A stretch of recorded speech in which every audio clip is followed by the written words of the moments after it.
Now, Matt, would you be able to pull up your configuration files? Sure.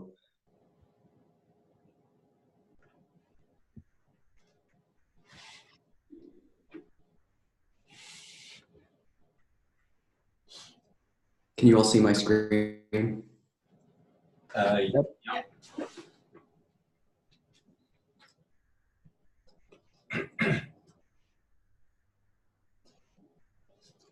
Okay, so what exactly would you like to look at, Jason?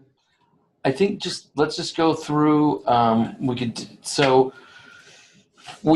You have speech minus baseline, which is fairly straightforward. Although there is still a difference between how you define that in your configuration files, and I think how Sol is doing it. Where Sol for speech minus baseline might be similar, but Sol, when you're doing your configuration files now, you're bringing in the individual task minus baseline conditions, right? So those contrasts. So I'm bringing in each of the tasks separately, but also the combined one from the first level. So just like a combined, where they're just equally weighted from the first level. And I think they'd be equivalent. But usually when I'm just doing a speech minus baseline covering all speech, then I use that combined speech minus baseline from the first level. Okay. But there was also bringing in a column of what was one of the, you're basically having this initial in the between subjects contrast. Well, let's just look at one because I don't remember. I don't want to get too confused here.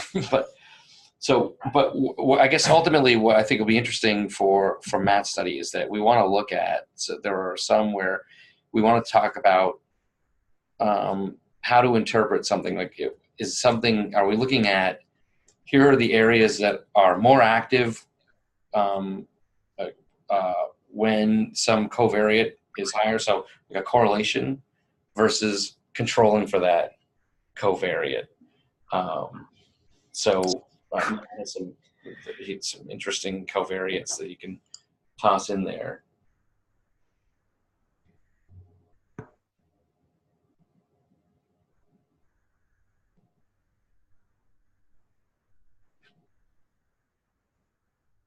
So starting with the speech baseline. So we could just start with that one and see how that matches up.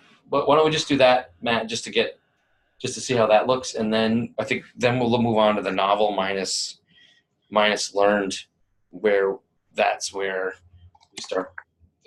Just to make sure that we're looking at that. Okay, I lost you for a second. You want to look at speech minus baseline first? We could start with that one and then Just the config file. Just the config file. Not the analysis. Oh, sorry. Let's see.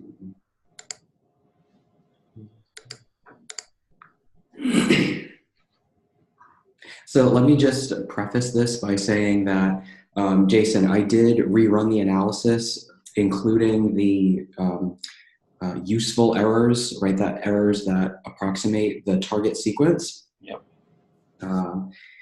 And I haven't had like a huge block of time to go through the data, the results in great detail. But when I took a quick look at it over the weekend, the results didn't look that different from the previous analysis. So, but here's the second level, speech minus baseline. Can you see this okay, I hope? Yeah. Yep.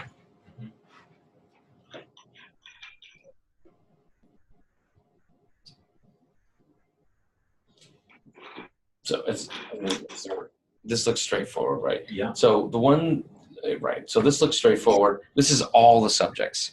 So if you wanted to look at, say, yeah, this is aggregated. Right, aggregated across all subjects. Yep. Very straightforward.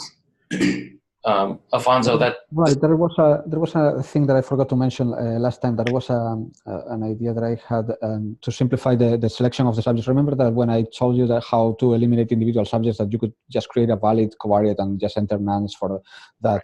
But that then created some like additional questions of, well, what happens when you add that covariate and you want to look at the difference between two groups, and right? I mean, remember that you had to do it differently and you have to add nonce. That make the situation a little bit more complicated than I would like. So I thought of an alternative that doesn't have those complications, at least as far as I can tell. I need to test it just to make sure that it works. But the alternative is that valid covariate to have zeros and nones. Instead of having ones and nones, just make it so that it has zeros and not a numbers or missing values for the subjects that you want to eliminate. And that basically eliminates all of the difficulties of the special cases when you have to like change your contrast because you are entering, because you have this matrix of all ones, which is already collinear with the other parts of your design. So I'm gonna just double check that everything works fine when you enter this matrix of zeros, but that would be basically the recommended approach. That if you want to eliminate subjects, create a new covariate that is called valid and has zeros for all of the subjects and missing values for the ones that you want to eliminate, and just add that covariate to whatever analysis you're thinking of doing. That shouldn't have special cases as far as I can tell. Is it necessary to have the valid regressor if you define each of the groups separately with ones and zeros, but then have an NA for subjects that you include? Right, you could have NAs on any particular covariate that you create, including groups or including like actual missing values for covariates that you just didn't get. I don't know, you might not know the actual age of a subject and you enter a missing value for that one, and that's perfectly fine. And so yes, in your case, if you enter the missing values for the individual groups, that also works perfectly fine. I was just trying to think of a way that would be like a general recommendation of how to eliminate subjects for pretty much any analysis that would be as simple as just adding a new covariate that has the valid subjects and the missing ones. And when you just want to eliminate subjects, you just create your design as you will do normally, and then add that additional covariates to specify that you want to remove those subjects. And if that covariate has zeros for the ones that actually are in the analysis and NAs for the ones that are not, I think that should eliminate all of the special cases that we will need to consider if the numbers are ones instead of zeros, basically. Okay, so in this case, maybe Matt, you could pull up your configuration file, because the way Matt has it, the participants file, sorry, the participants TSV. Right. So what I want to make sure is, so we have, okay, great. So now control group, and so the groups are now ones and zeros. Okay, excellent. No, they're not. No, I'm sorry, they're not. The control and patients still. No, but they're both. So there's like Oh, they're both. So it's like you have the flexibility of doing both. Cool. Okay. And the severity scores have missing values for the controls and actual values for the patients, and you're never gonna try to like correct for severity when comparing with controls, right? Because there is no like a severity level that would be appropriate for a comparison there, so that's fine. Yeah, that looks fine. Okay. I may add another column with values that correspond to like the degree of motor learning at some point, but for now this is what I have. That's fine. That looks perfectly fine. And also, if the severity score has zeros instead of missing values, that should also work just fine and gives you a little flexibility in some cases where you might want to use it for a control versus patient like type of comparison. But I don't think that is going to happen in this particular study. So that's just like as a general recommendation. For when I was trying out and using severity as a covariate as a nuisance regressor or something to get rid of that, I would center. I had a separate column where I centered the severity score for all of the stuttering subjects, and then put the control subjects, had zeros for the control subjects. Yeah, that makes also perfect sense. I mean, and that basically, as opposed to having missing values, that gives you the flexibility of if you want at some point to try to compare the patients versus controls while still controlling for the additional variability that severity affects, how that affects the functional values, the functional activation values. But yeah, that looks perfectly fine. So there is I think I mentioned this already, but in case I hadn't, when you run the analysis, it always tells you when it's actually running how many subjects were entered into the analysis. And there is like an initial kind of like automatic logic behind determining which subjects go into an analysis and which don't. And the rationale for that is if any subject has a missing value in one of the covariates that you are trying to enter into your design metrics, then that subject is removed. And the other one is if a subject has all of the values of the covariates that you are trying to enter, all of them being zero. So for every covariate that you are entering, all of them have zeros. That subject is also removed from the analysis.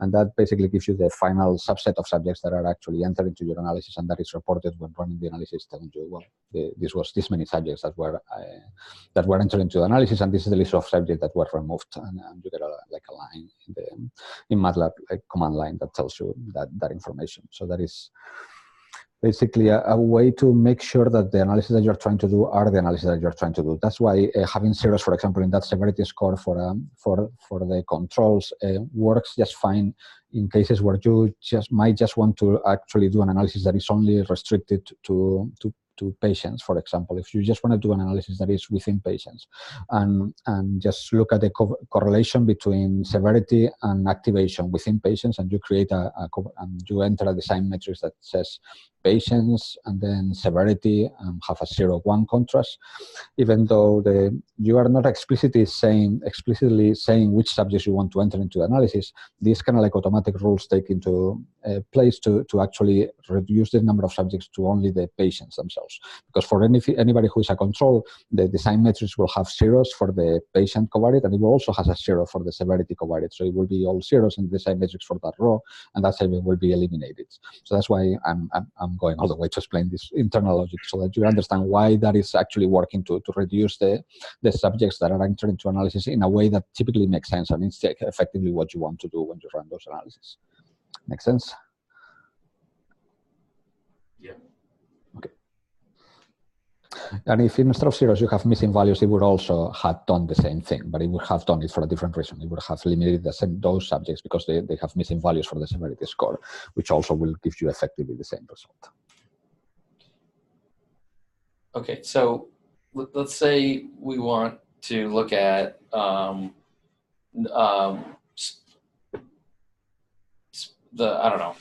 novel minus illegal learned, and we want to control for the effective severity. What would that configuration file look like?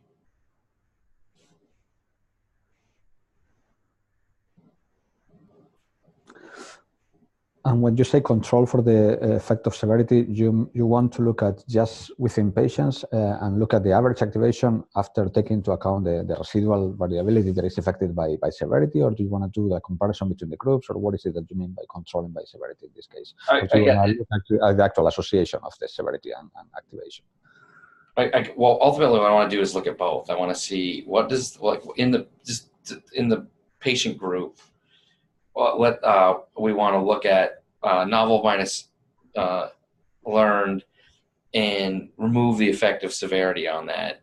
But I think it would be interesting to look at what activity is correlate, what the correlation is with severity.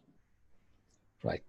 Okay, so this analysis, for example, is actually doing illegal minus novel minus learned for the data that you are looking at. So those are individual controls that have been defined at the first level, right? So those are just single images.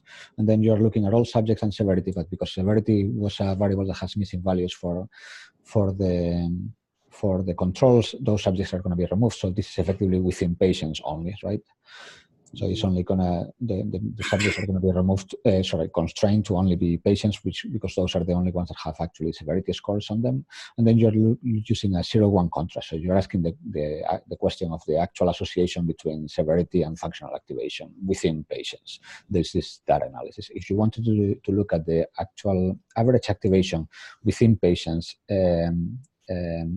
after controlling for the additional variability that is accounted for by severity, you would enter a 1-0 contrast, but there's going to be a subtlety here, because do you know what the subtlety that I'm going to talk about is?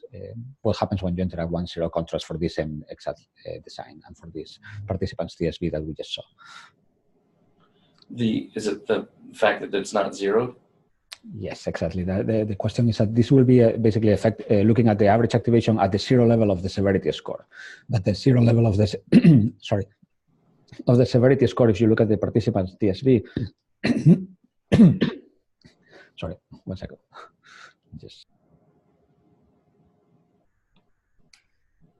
Okay, so the zero level of the severity score is not particularly meaningful because you don't want to look at the activation at the zero level. You probably want to look at the activation at the average level of severity, right?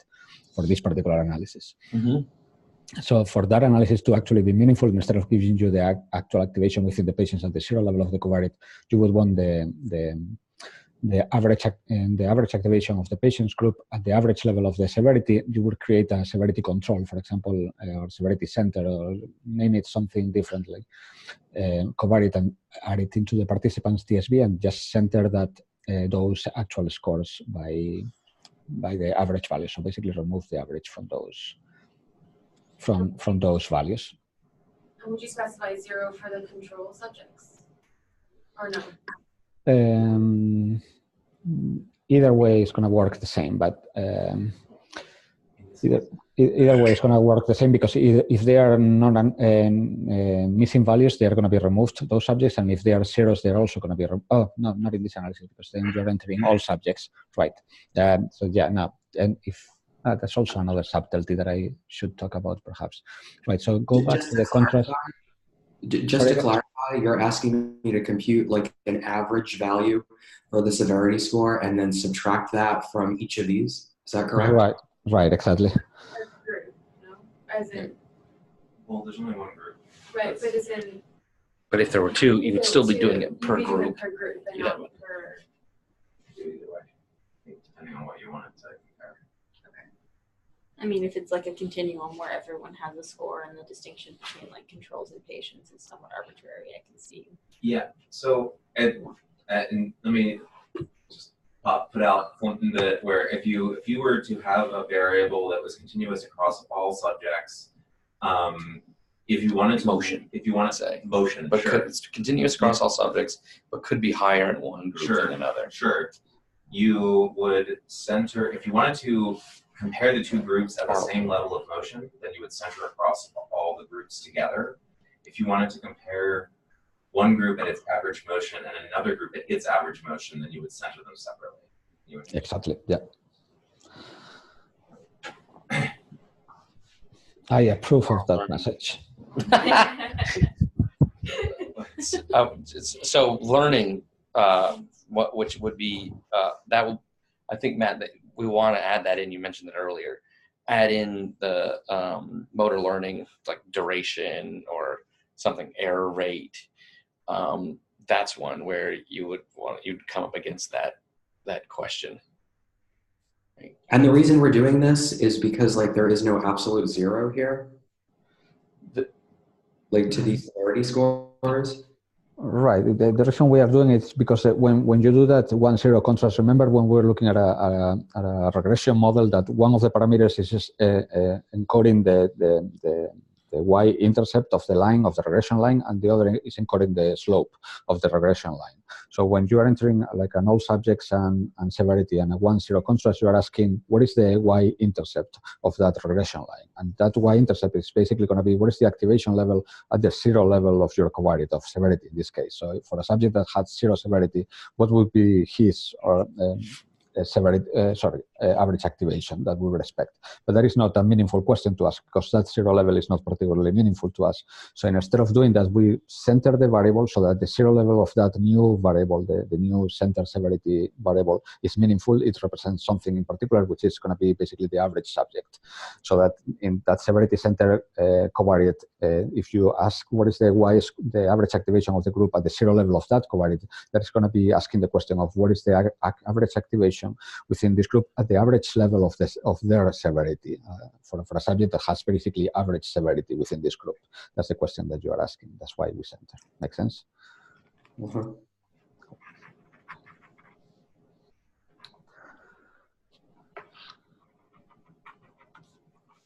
Should I also do that for the degree of motor learning? Like however I quantify that? Whether it's error rate, duration. Right, it's not a bad idea to basically center the covariate at whichever 0 level it makes sense to you, basically. So if that covariate has a 0 level that is meaningful because a 0 of that covariate is somehow meaningful in itself and you want to be able to interpret it by that, basically, then keep it as it is. And if it doesn't, then just center it at the average level of the entire group because that is like a default meaningful level to look at that covariate. that you typically want to do. And if you want to do actually that manually, you can just load that into MATLAB. You can use the, I think it was called con underscore load text file or something like that for the participants TSV file, and that will give you basically a structure where a field will be called severity, and that has those actual values, so that you can just compute the mean of those numbers and subtract it automatically. And then you can use the con underscore save text file to write back the participants TSV file from that. Is con underscore load text file? Right, I think so. Let me just double check. All right. Yeah. Right, load text file and save text file. Is load text file one word? Yeah, all load text file is all a big word. So it's con underscore and then load text file all as a single word, and the same thing for save. This is just, I mean, you can just copy and paste it into Excel or whatever and do that manually as well. There, I'm just telling you what I would do, but I'm like a MATLAB addict, so don't take my, don't do what I would do, perhaps. Okay, so you want to look at a different example, or is this? Well, maybe. I mean, would it be? Maybe it wouldn't be a bad idea for Matt to just like copy that over, copy his config file over, and sort of set it up so that he can look at both the controlling for severity and without controlling for severity. That's a good idea, right? Well, there's without controlling, but there's also looking at the correlation of severity, right. The activation. And so one of the things, one of the things that we have now is a way of, we can create the configuration files such that we can have a bunch of stuff included in there in terms of the conditions and the subjects. And then we can just start to play around with the between subjects and within subjects vectors and do all sorts of things. So the way that we've been talking more recently, like over the last few meetings, is we kind of set it up for you basically look like for, is there an effect of this? And then sort of define it down, which seems like it's like a more powerful way to do this rather than having like all these individual, what it kind of boils down to like these t-tests kind of contrasts. So the way Matt, and I may just be off here, but the way Matt had sort of the approach he's taking is kind of like, because I've been helping him, it was based on kind of the way that we used to do things back in the old the Speech Lab Toolkit days, Alfonso, where it seemed like most of our contrasts did boil down to just doing like a t-test rather than looking at trying to pull in some of these other covariates that we might want to control for, or looking for these different sorts of overall effects, and then looking, teasing apart the different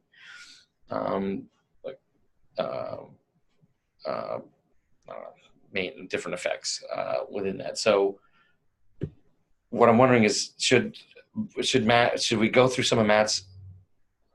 So if we maybe it would have been, I didn't really anticipate this, so I guess it would have been better for me to kind of sit down with Matt and sort of think of like, here's the question that we want for this, and make sure the configuration file is going to work for that in the most general way possible or flexible way possible. Does that question make, do you, I don't know, does anyone, I tried to talk about this the other day too, and it was equally as floundering as it is now, but what I want to do is make sure that because this study brings in a lot of the different questions that we have, where we want to like, well, we have these two groups, they might differ in terms of motion. We want to remove that. We want to control for that. But it also, we also know that some of the people are they're going to learn at different rates, and that's going to affect the novel minus the novel illegal minus learned illegal contrast. We might want to remove that effect, but it would also be kind of interesting to see how something like that would correlate like with the activation. So what I want to make sure is that we have Matt's configuration files set up in the best practices way, rather than oh, it'll work like that way.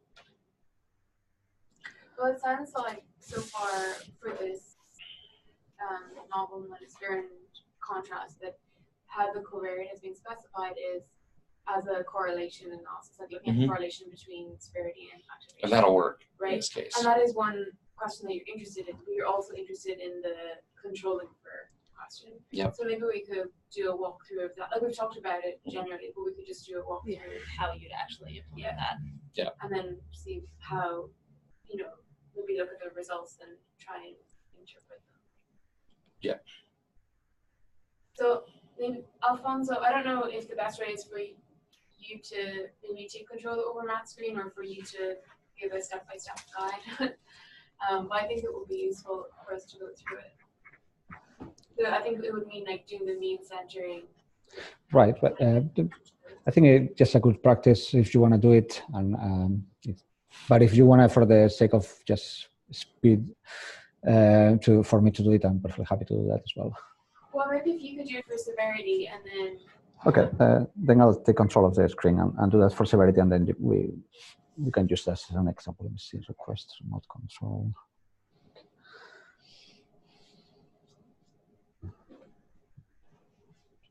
All right, so let me see. Right.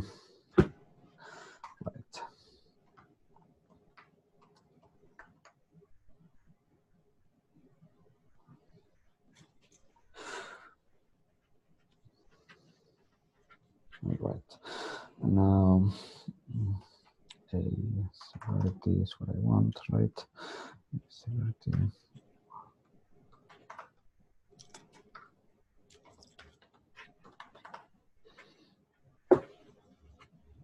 What version of MATLAB do we have? No, 13. This is not going to work. Sorry.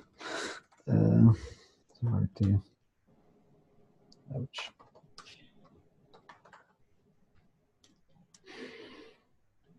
I think that.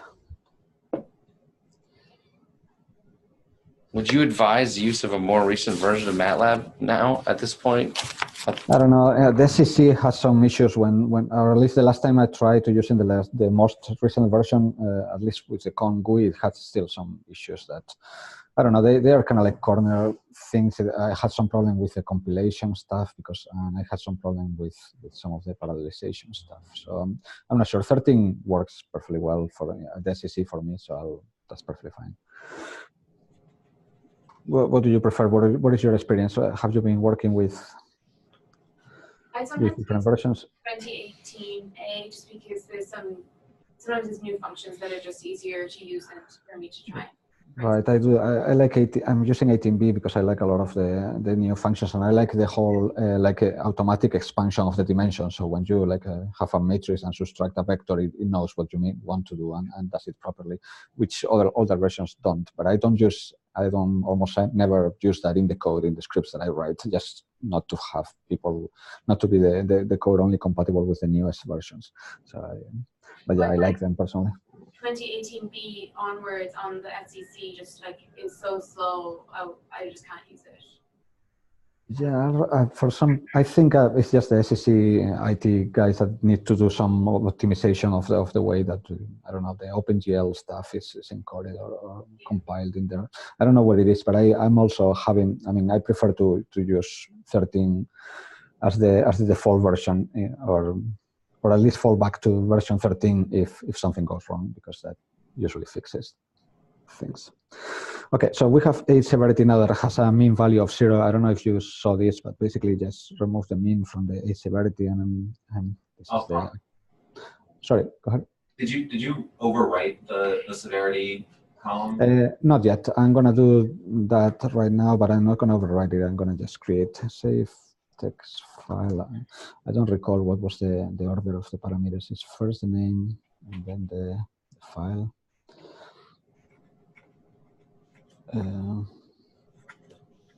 Oops, Can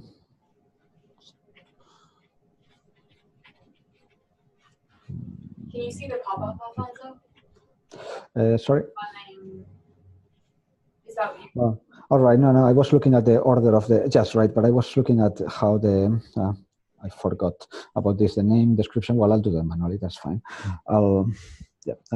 I forgot to, I'll just have to remember this. So let me do participants. Oops. Where am I? Participants 2, TSB, and then A. I think that should work just fine. Now, perhaps it's not liking all of the fields. What is it that in A is not working? Let me check.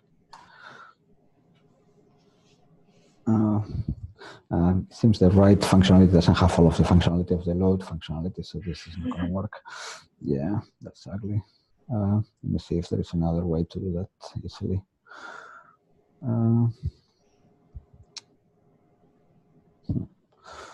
Check.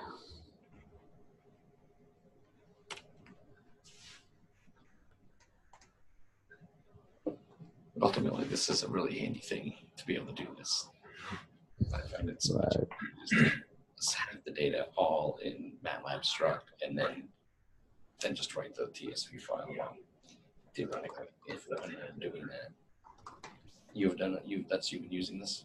No, I haven't been using this. I've been Yeah, doing it in a different, just like copying it over, and I'm like, this doesn't seem like the best way to do this. no. I think it's you're running into issues with the tab space. Yeah, well, I've always been editing it in a different, editing. not in MATLAB, but You just have like an Excel file that you copy over. Oh. It's edited. So the sometimes when you tab in that, Oh, it yeah. interprets it as 3 spaces. Does it work when you have it in a different editor that doesn't have spaces? Does it just puts it in spaces? some editors. So there's like this editor something. It's one of the ones on the SEC that shows a little caret where you have a tab versus the space. But it'll actually show column data. Well, no, I mean it won't align everything, but it'll have a little caret. It'll have like it'll look like that. Yeah, it'll look like this. Yeah. But it'll have. And that's text editor. It's So I've been looking for something like, can you read like can you read an Excel file? It's called Kwrite. Kwrite. It's just one of the. I think that was like the default SEC program for loading the TSV file. Like it automatically. I have no information about my subjects, so I don't even have a TSV Yeah, file yet. It's just their either. names, like not their names, their subject name numbers. Like, well, you know, just their personal information. Names and phone numbers. Social security numbers, deepest fears, you know, standard stuff. Get a control for social security. I mean, they are assigned chronologically by age, or they used to be. So, like, twins used to have subsequent social consecutive. That's the word. Thank you. Social security.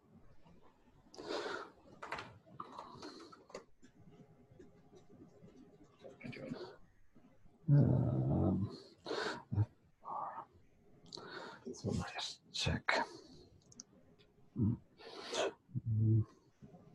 There's this stuff. So I'll write a note to self, and I'll save. Okay.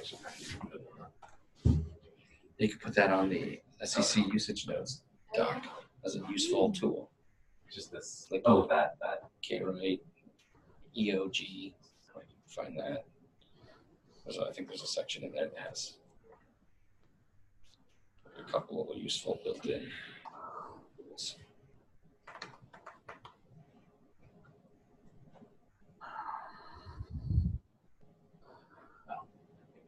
Okay, so I think I don't like the not a number thing, which is it's gonna work just fine because this is gonna really pass. I mean, it doesn't.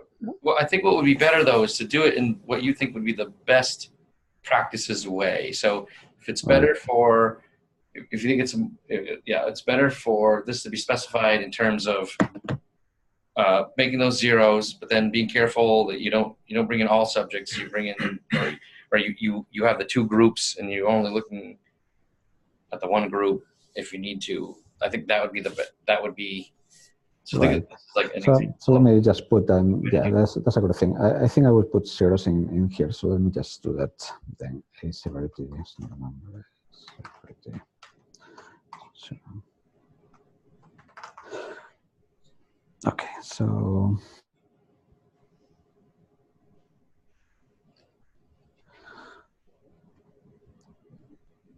okay, that looks fine.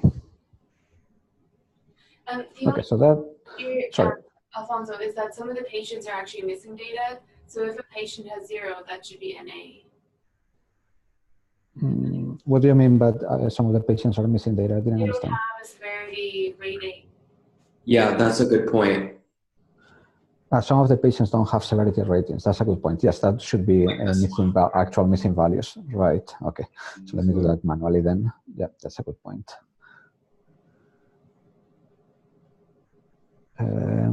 Do you know which ones? Or So if you look at the patient column, and anyone that has a severity rating of 0 should be NA. Right. right, but which I want to see if I can just edit the file now manually to add those NA. So which do you know which subjects, which patients, subject numbers have? Top down, I can point them out. 10. Yeah, number 10, row number 10. This one. Yeah. Okay. And 14. Row 14. 14. Cool. 17. 17. I don't know. It's 23. Sorry. And 23. 23. Yeah.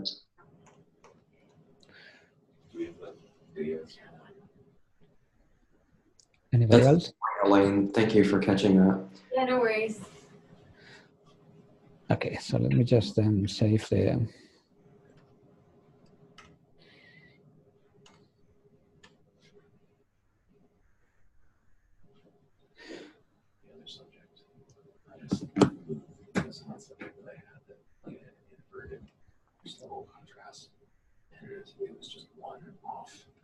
okay. Awesome.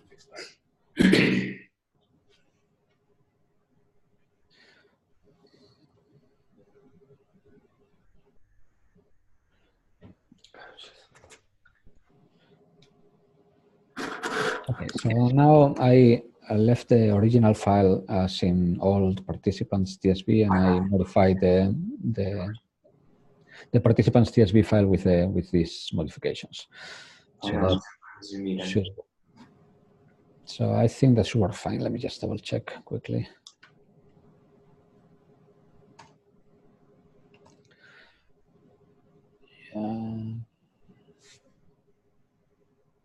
No, for some reason he didn't like that. What am I misremembering the way to encode missing values? Is not n /a or something else? Let me just check. I think it's the lowercase. Yeah, lowercase. That might be it because it's not like in that. Okay, let me just do that manually then.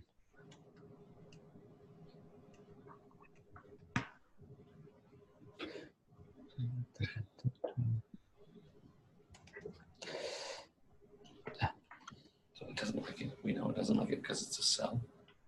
Right, exactly.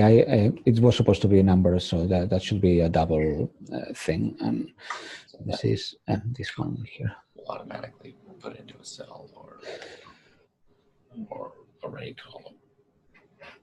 That's right. When it finds something that it cannot interpret, it will take it as text, basically. And so basically, well, this is double. This is double. This group is a cell because it's basically this control versus patients. That's fine, but severity should be a double as well because that should be numbers, basically.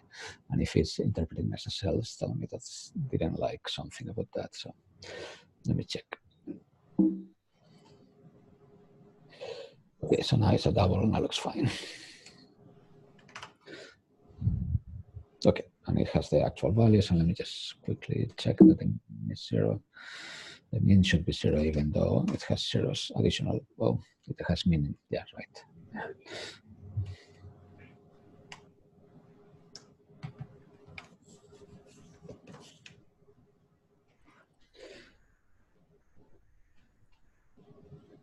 There you go. Okay, so everything looks fine now. And so I'll let you take over the screen now. You can now run the analysis with this. Well, we have to change the configuration file, right? We want to change it so that we can handle the zeros in the severity. Right. Okay. So do you know how to do that?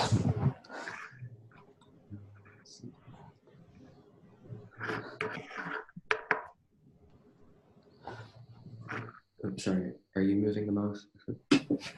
Oh, sorry. Let me give up remote control just to make sure that everything. Yeah, I was trying to make my screen smaller. There you go.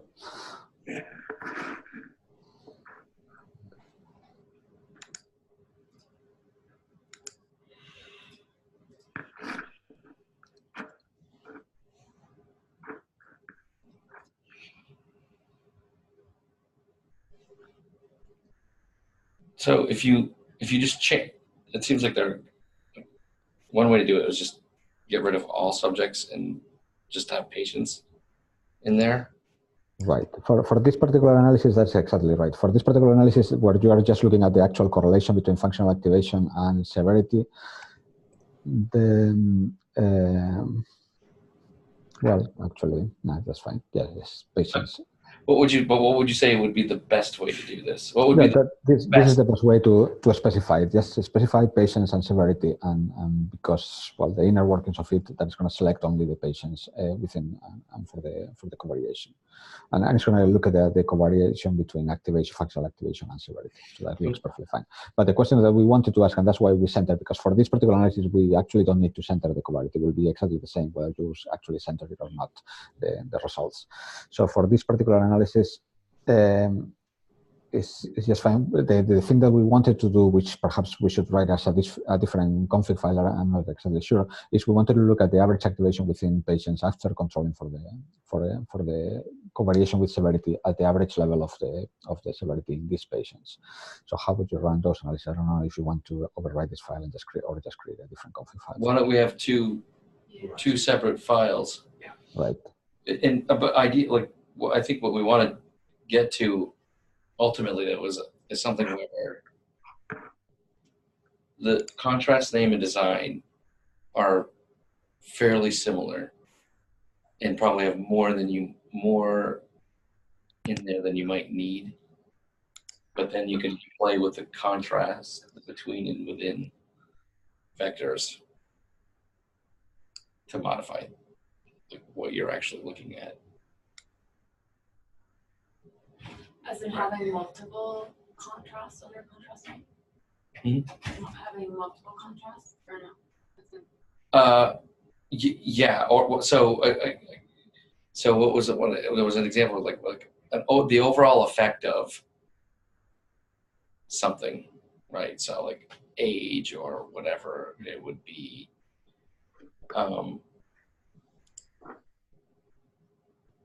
But if you put in extra factors under the design, and even then, if you're not specifically modeled, if they're set to 0 under the bit, right, then you're still controlling.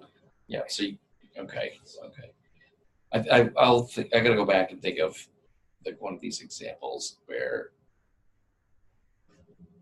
Right, perhaps we should have like the option to add a label or something like that to this config. Oh, and we do have, you can just enter comments. I don't know, perhaps we should have like a formalized way to add all of that information to the design where you want to be and not having necessarily in the actual file name, which is going to be these huge file names without a, and the convention is basically going to be different for every study. So they're going to be difficult to read and to follow. Perhaps we should just use some kind of like, I don't know, try to minimize the file's name size, basically, and enter the actual full information about where all of the details of the actual analysis that you are running into the comment, basically as comments in the configuration file, which are going to be disregarded by our scripts, but they are informative when you open the file and look at it. What would be really cool is if you create the configuration file, you run it, and then the FL tells you what it's actually doing. It's like, oh, obviously you're interested in the following really clear written question. Right, and you're like, yeah, of course that's what I was thinking of doing. And then Oh. Right. I mean, yeah, it's never going to be that formalized or way to specify the covariates for that. I mean, I can do that to some extent, but it's not going to be that smart. I'm kidding. Yeah. Perhaps when Google Home kind of like extends its abilities to our SEC cluster, we can just ask Google to put this in simple words, and they will do that for us. But we are going to have a little hard time to do that automatically. I do actually like the idea though of adding it manually to the config file. Yeah. And then if we also Can you add comments to the config files? Yeah. So then Yeah, if and we all do it's for just this all percent signs, anything that follow a percent sign. It could be like if there was a label field though, then whenever you could do something where whenever you generate a figure, it right. puts it in the title of the figure.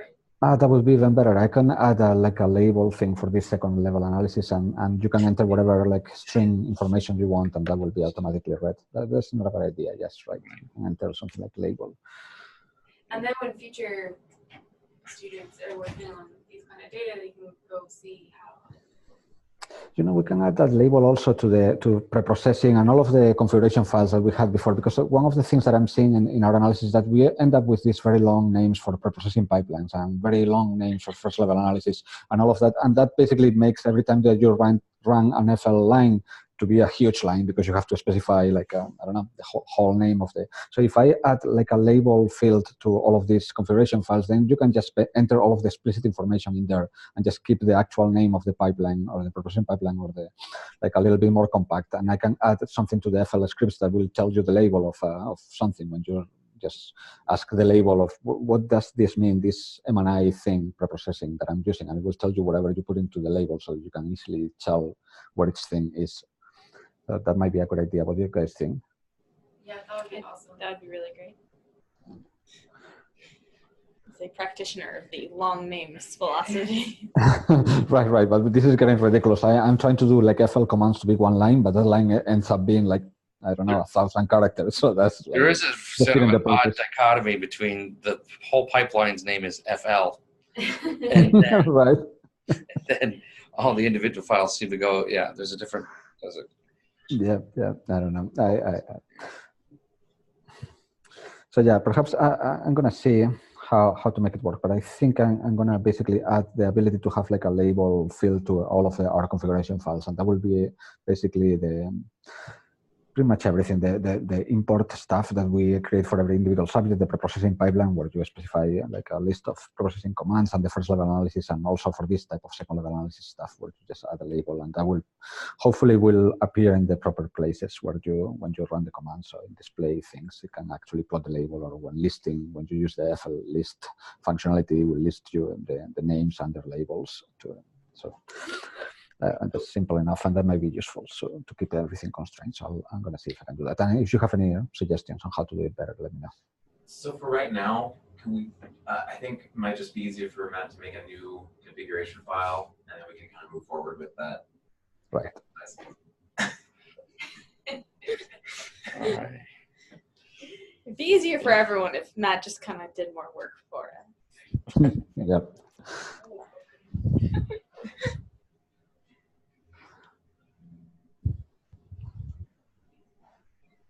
So Matt. Yes. Can you just like copy over that configuration file for that analysis and rename it something like controlling for severity?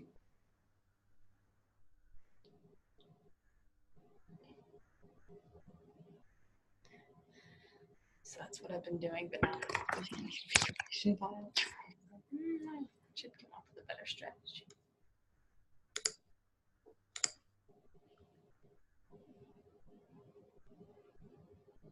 Did you just overwrite the original, or is this a new file?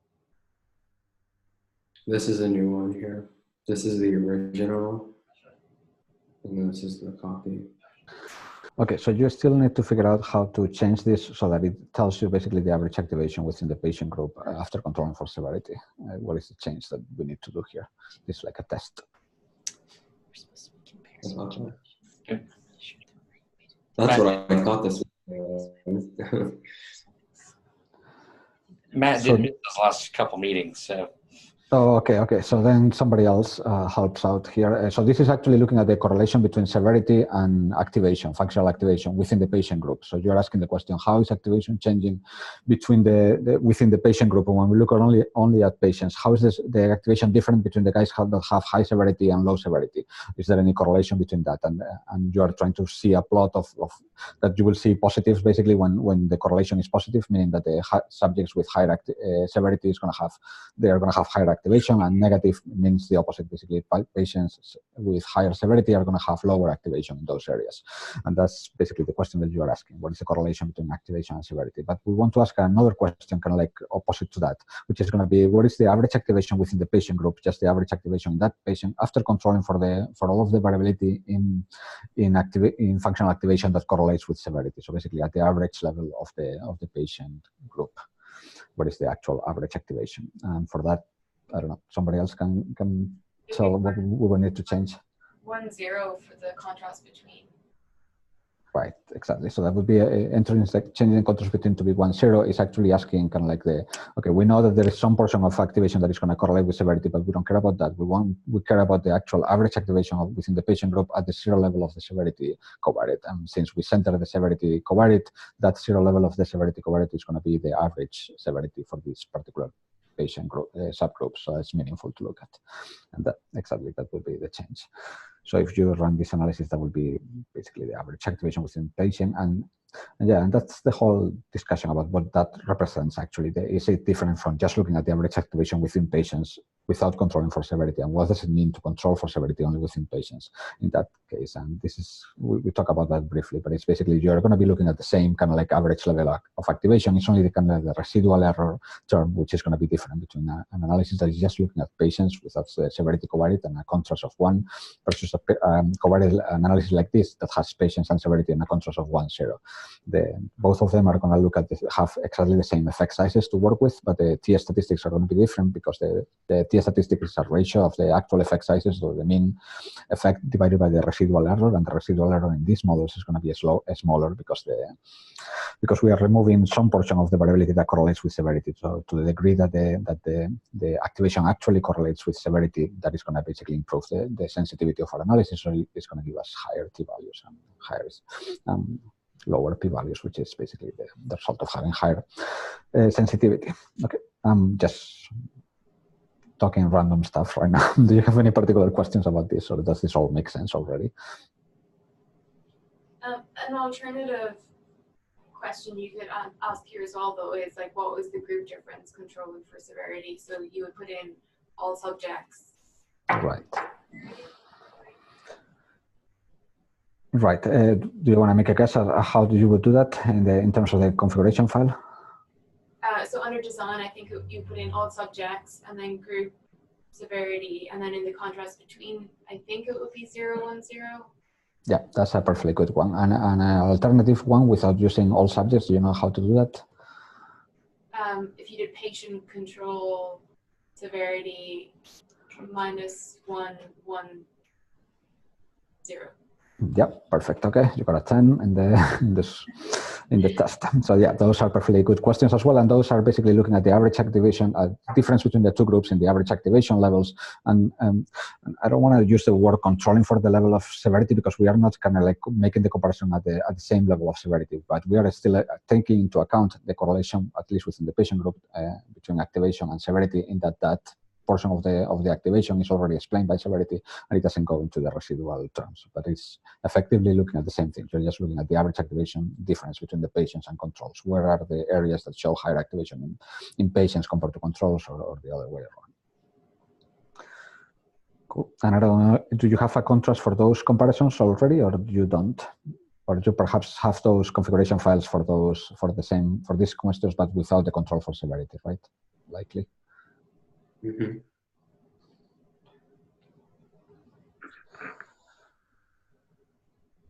Do you want to run? Should we just run this one that you just created, Matt? Right. Run it and just make sure that when you look, so we can actually look at the command line output, and we can make sure that what it's telling us is what we would expect there as well, and the results look meaningful.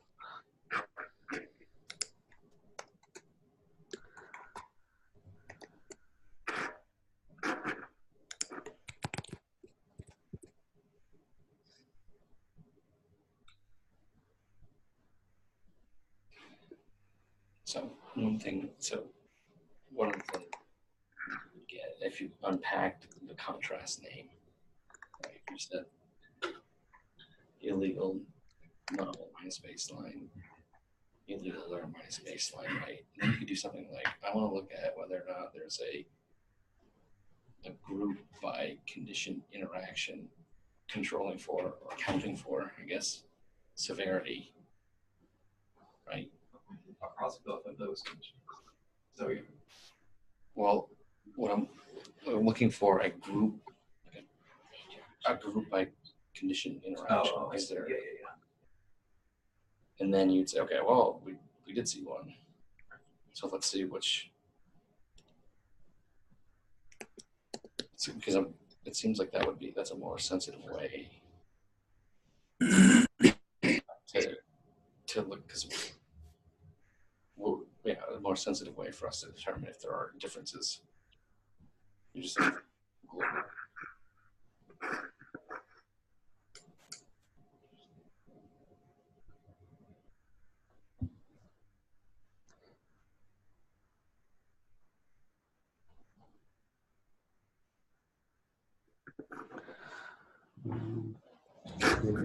So let me check first before going into the much details of the results. Let me just double check that everything in the command line looks fine. So basically, the number of subjects was actually reduced to only look at within group, which is what I care about most here. So let me look a little bit further up. It says. So we entered 31 subjects. That's all of them, including both control and patients. That is fine. And then that should be removed too. So how many controls and patients do you have in this sample? Do you recall?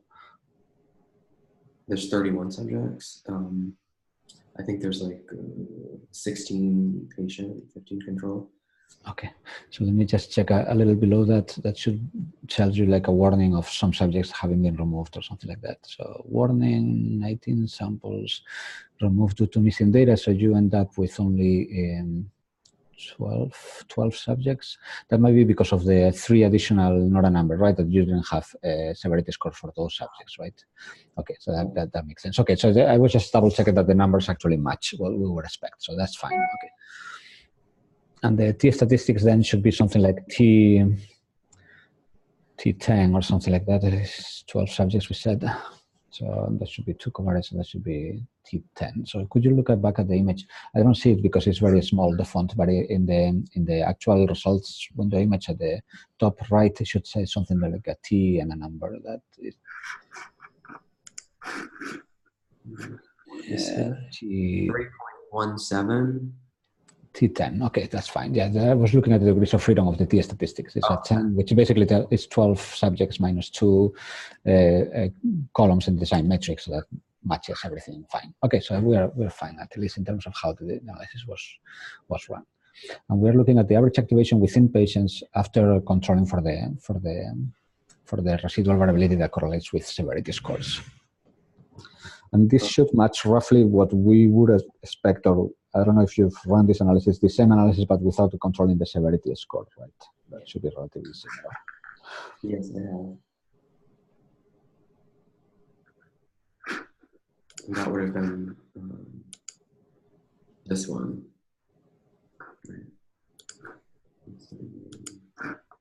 Yeah.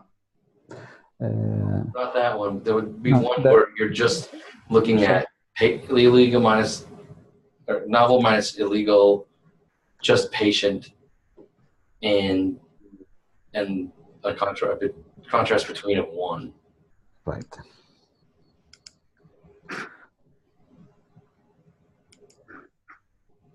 It's coming.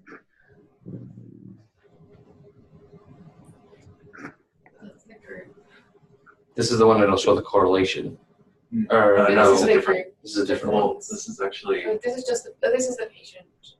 Yeah, but I don't know why control is. Yeah, this one's not. Yeah, this is just looking at the average affecting patients, but it's looking at the residual variability defined from both groups together, kind of like to increase a little bit the sensitivity. That's fine. But that's not going to do like sort of strictly what we're what we're saying, right? No, I mean, what we wanted to look at is just the same contrast names, basically the illegal minus learn, novel minus learn, but then the design just have patient as the single thing to look at. That's going to look at the average activation within patients and looking at the actual variability of the residual activation also within patients only. So I wonder if that control patient was or am I making that up? Yeah, there was. Okay. So that's the Yeah, that's the closest, right? so No, just do I don't know that you did this actually, Matt, where you looked at just the patients and you wanted to see what is the illegal minus learn group or legal novel minus legal learn. so the one that says patients only, it should be right. The illegal, yeah, that one should probably be just by judging by the name of the file, right? But that. This one you'd have to get rid of the Right. So just get rid of the control in there and just enter a contrast of 1, and that should be it, basically. Yeah. Yeah, that is fine. That's just to make it most similar to the one that we just ran.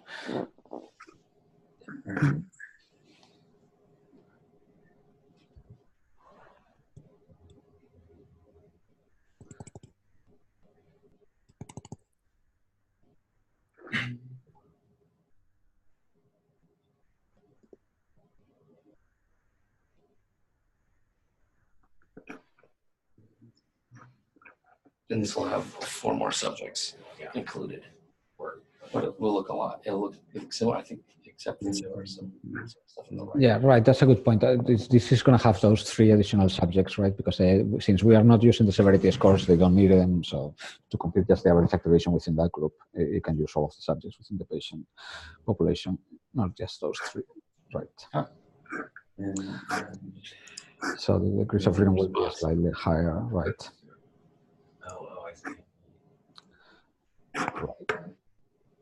Yeah, so that might be a little bit of a trade-off here because we are gaining a little bit of sensitivity because we are removing the additional variability that correlates with severity, but we're also losing a little bit of sensitivity because we are losing 3 subjects to be able to run this analysis. So that, yeah, it's a little bit of a trade-off which ones are going to give us the best. What was interesting, though, I think, Matt, you might be able to correct me if I'm wrong, but it seemed like, so with when we control for severity, there are actually a few more spots. Yeah. But those spots look like the overall, if you combine, they look like the combined controls and stuttering subject. Like the additional areas you show up in the full, like all subjects contrast, which, if that's true, would make sense that once we control for the severity, right, that'd be 2. Right, to the degree that, I mean, you're looking at those individual results, like visually, you wouldn't expect to see like visually many difference between doing those results for the control and for the patients. I mean, because those differences are typically subtle and not so much visible by the actual, the difference between those individual group images. The difference between those individual group images are more typically just a result of limited sensitivity in one group versus another one, or things like that, basically. So if we are doing something good by controlling the additional residual variability in the severity scores within the patient population, that would end up basically looking as more similar visually to the results that we were getting in the control group, at least when looking at those effects. So perhaps if you could just could you run those 2 analyses one after the other so we can just visually compare them, just to see? Right, you can just plot the 2 of them simultaneously, right? Just plot the results on one matches in the left and then plot the same results in the right, and we can just apply the same thresholds to both and see what it looks like.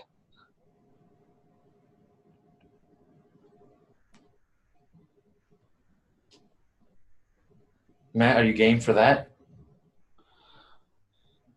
I'm sorry?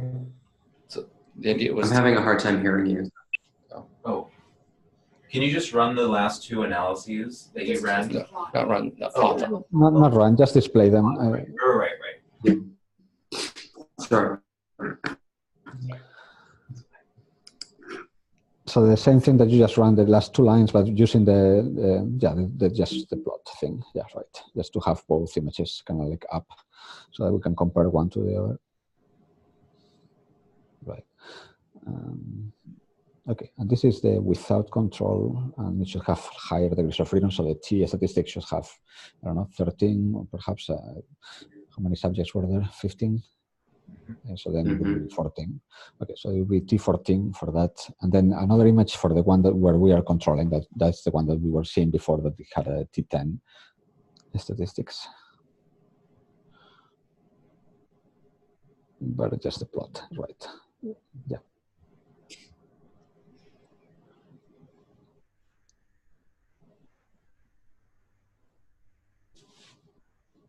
Sorry, this is so slow.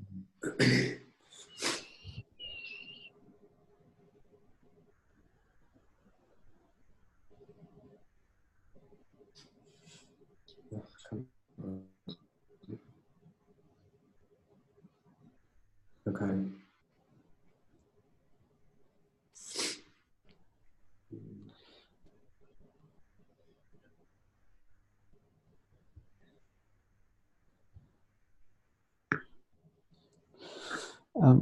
Could you, do you mind, I mean, this is just running, because at least for me, the font is very small, sorry, and I'm having a hard time like reading anything in the screen, but that's mostly my problem. But if you just run the con GUI, just type con on the screen for a second, that will automatically do some like rescaling of the font for us. And then we can relaunch these two windows and it should be larger fonts. So just type con and in there, and wait for a second for the contour box to start, and then you can close it.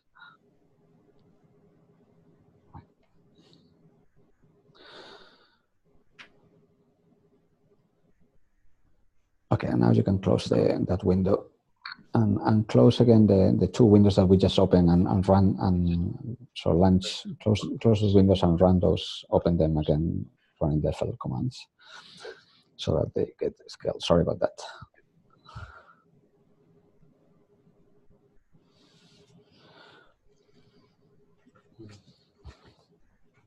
Because what I wanted to look at, I was trying to look at the cluster positions. Basically, I wanted to look at whether the two clusters that we are seeing in one result are also the same, kind of like roughly in the same location as two of the 4 or 5 clusters that we are seeing in the other results.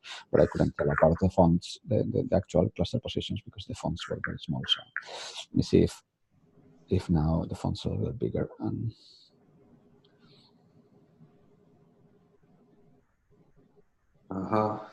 Okay, there we go.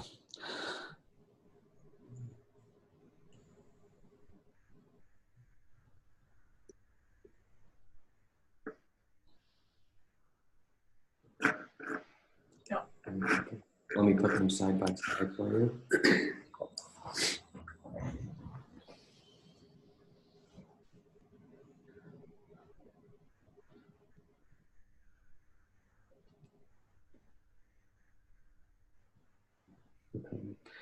Right, so the minus 30, 24, 4, and that we see in the left is probably the minus 28, 35 that we see in the right. That is fine. And the minus 44, minus 36, minus 46 is not kind of like the same location, but it's close to the fifth one, not to the fourth one that we see here, right? Oh no, actually to the last one, right? The minus 54, minus 40. Plus 35, 6. Okay, so that looks about right? So the two clusters that we are seeing in the left are at least close to two of the 5 clusters that we see in the right. So overall, the ones in the right show a slightly higher sensitivity, and that's why you're seeing a few more stuff in here, basically. And that is, I mean, it could have gone the other way because we are reducing the degrees of freedom, but it seems that if it does go this way, it's most likely because there is some considerable amount of activation that actually correlates with severity, and controlling for that basically increases sensitivity despite of losing those 3 subjects in order to be able to do this. So that's fine. Yeah. And we are looking at two-sided, right? And this is all one-sided, so this is interesting as well. I mean, we are not seeing, and you are looking at the contrast that is the novel minus learned, right? Yeah. So we are not seeing anywhere where the activation is higher in the learned compared to novel.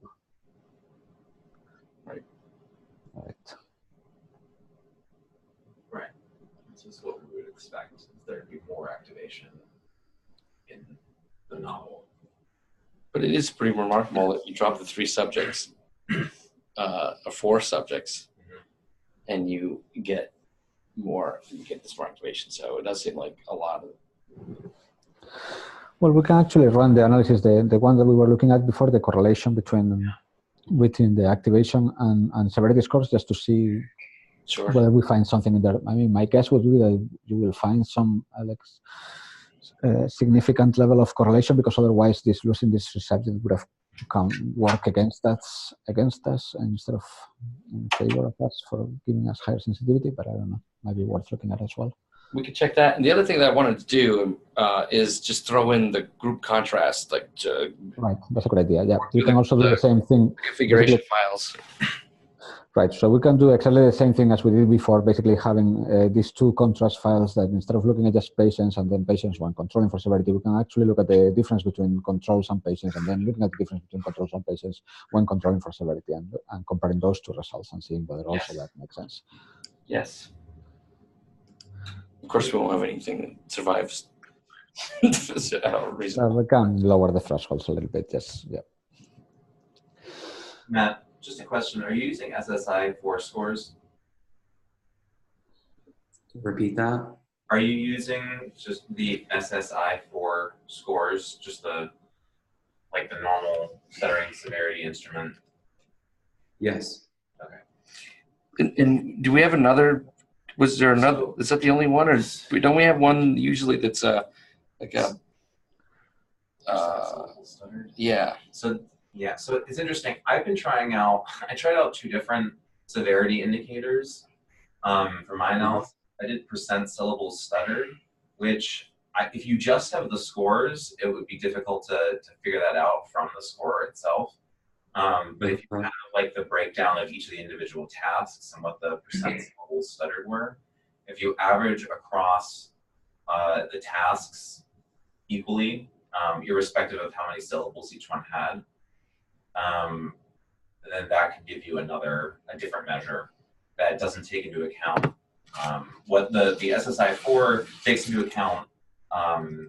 In addition to percent syllables stuttered, is the duration of the 3 longest durations of a stuttering instance, as well as secondary physical concomitants. So I've actually tried out 2 things. One of them was just the percent syllables stuttered, and then I was also looking at SSI without including the score for the concomitant physical secondary behaviors. I don't know if that's a better score. In the literature, it looks like it's just people either do percent syllables stuttered or the SSI in total. It sounded like at the last meeting, Frank wanted to eliminate the portion of the score that had to do with the secondary, but I don't know what information you have for SEQPDS. Okay, good to know. Yeah, if we can track down something like that, which I'd be shocked if we don't have it. But well, no, I shouldn't say that. We should have that. I thought we were getting that, but I know that. I'm sorry. I was going to say that for Suwan's data, they do that. But they actually look at both ultimately, but they include that percent stuttered part. I think that one has been a bit better than the SSI score, but I don't know for sure. Neither of them affected my analysis. So really hardly for any of them, but okay, so we can look into that, but I do think it would be good to change these configuration files so that we can look at the group difference, and then maybe compare group difference where we are accounting for severity and when we're not, and see if that makes any difference. Okay.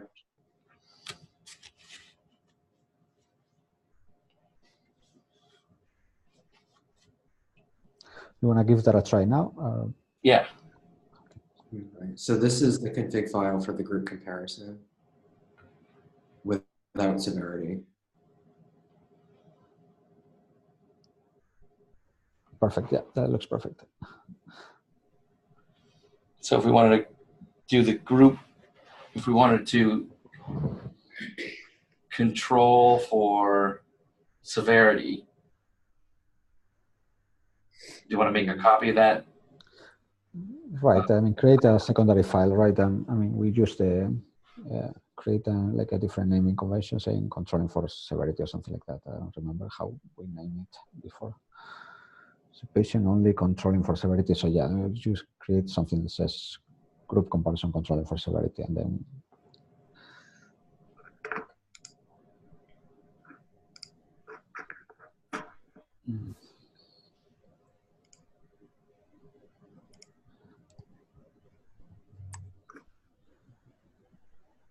Oh, wait, that's not right.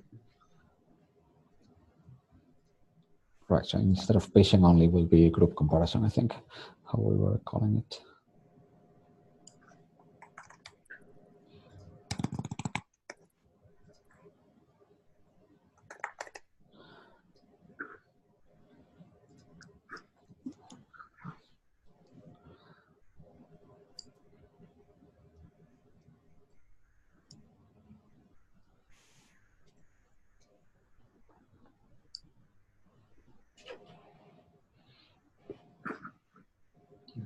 I'm sorry, this is so slow.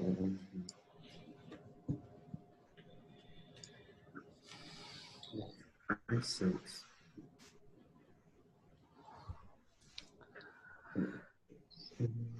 I was using what was the name? I tried it out and it was not very nice. I think Elaine, you suggested this program. It was called Transmit or something like that.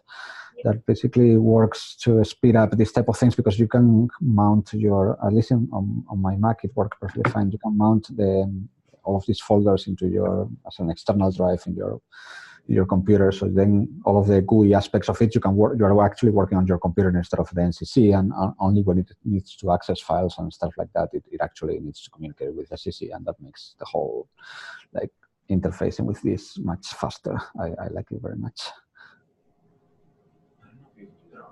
Yeah, this one is Mac specific. Yeah, the one that I try is for Macs actually. I don't know for PCs or other systems how it works. For this is beautiful. Okay. Yeah, we need to convince Frank to pay for it because it's a little expensive, but it works really well. So I like it a lot. We discussed it like way back when in the lab meeting. At the time, it was like, oh, if you need it, we will pay for it. So you might have to remind him that was it. I can send the link, but okay. I got onto it. It's like it's awesome. I know there's like 3 options for Windows. And you would open things on your local terminal? No, just that like you would have MATLAB. If you have MATLAB on your computer, you can use that MATLAB, and then you just like gotcha. go into a drive, like instead of your. Right. It works as if you have like an external drive, like a USB drive or something like that. It's only that you have a external drive to SCC, so it's really nice.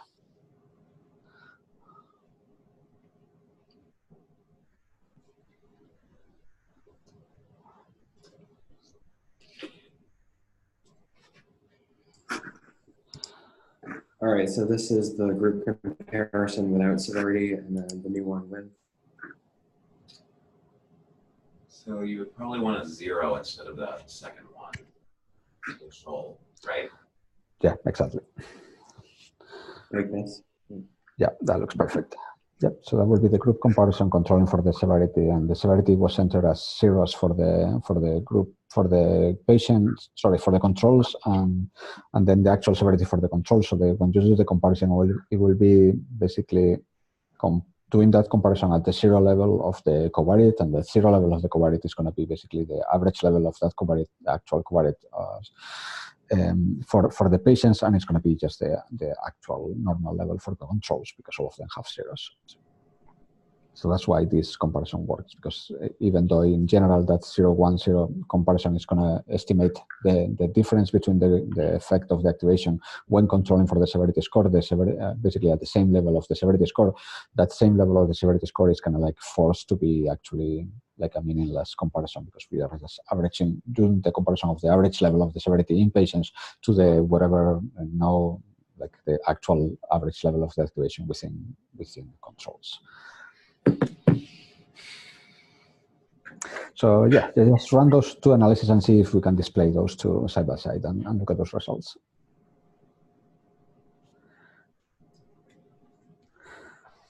And now the degrees of freedom should be now basically for the original analysis you should have all 31 subjects, and for the secondary analysis you should have those 28 subjects. So basically all of them except the 3 that have missing values for severity.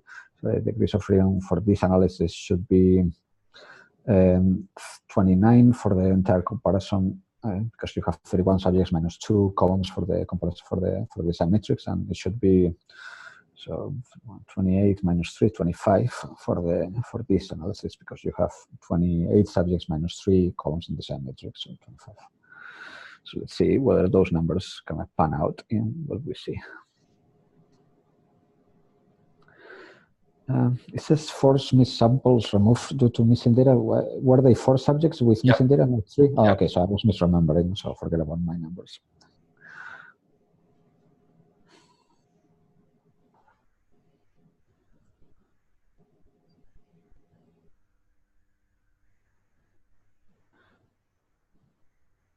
Right, and this shouldn't have any warning because it's using all of the subjects.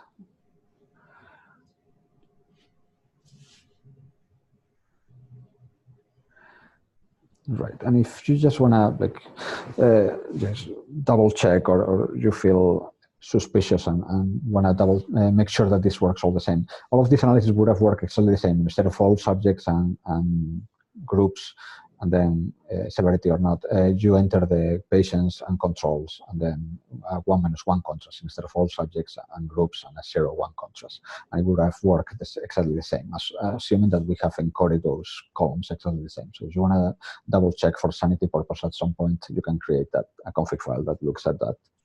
And that same, exactly the same analysis, but using this other way of configuring it, looking at patients the patients and controls covariates instead of the all subjects and group covariate, and just make sure that you get exactly the same results. You should be getting exactly the same, no difference at all between the two things. Okay, so this has finished. Can you plot then these two results? This looks fine as well. Okay, so this is the group comparison without the control. Okay, now we can load the same thing with the control, and then we can lower the thresholds just to see something if this doesn't come out as significant.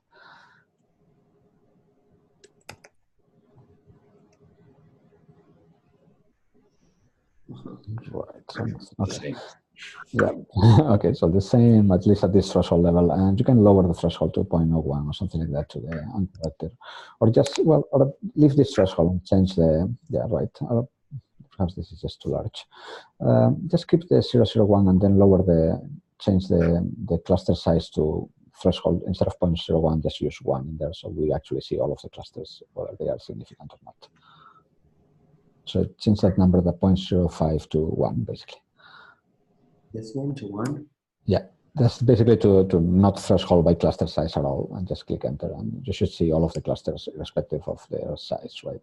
So none of those are significant. We are just looking at which ones, the clusters we actually get and their sizes. Then you can do the same thing for the other results, just to that's the same, and then just, I think we kept the 0.01, right? Yep. Yeah.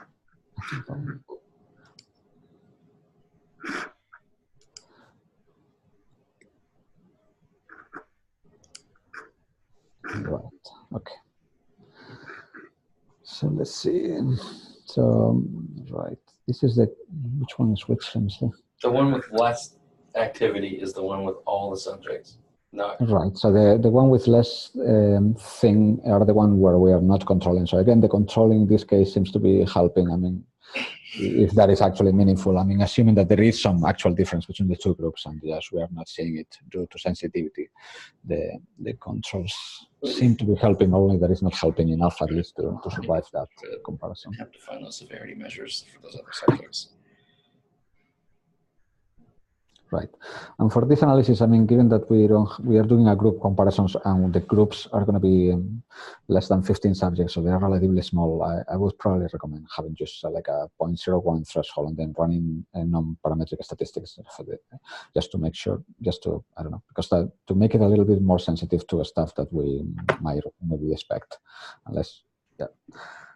So that, and then just run non-parametric is going to take a while. It's going to take a minute or so. And yeah. Okay. And the same thing for the other one.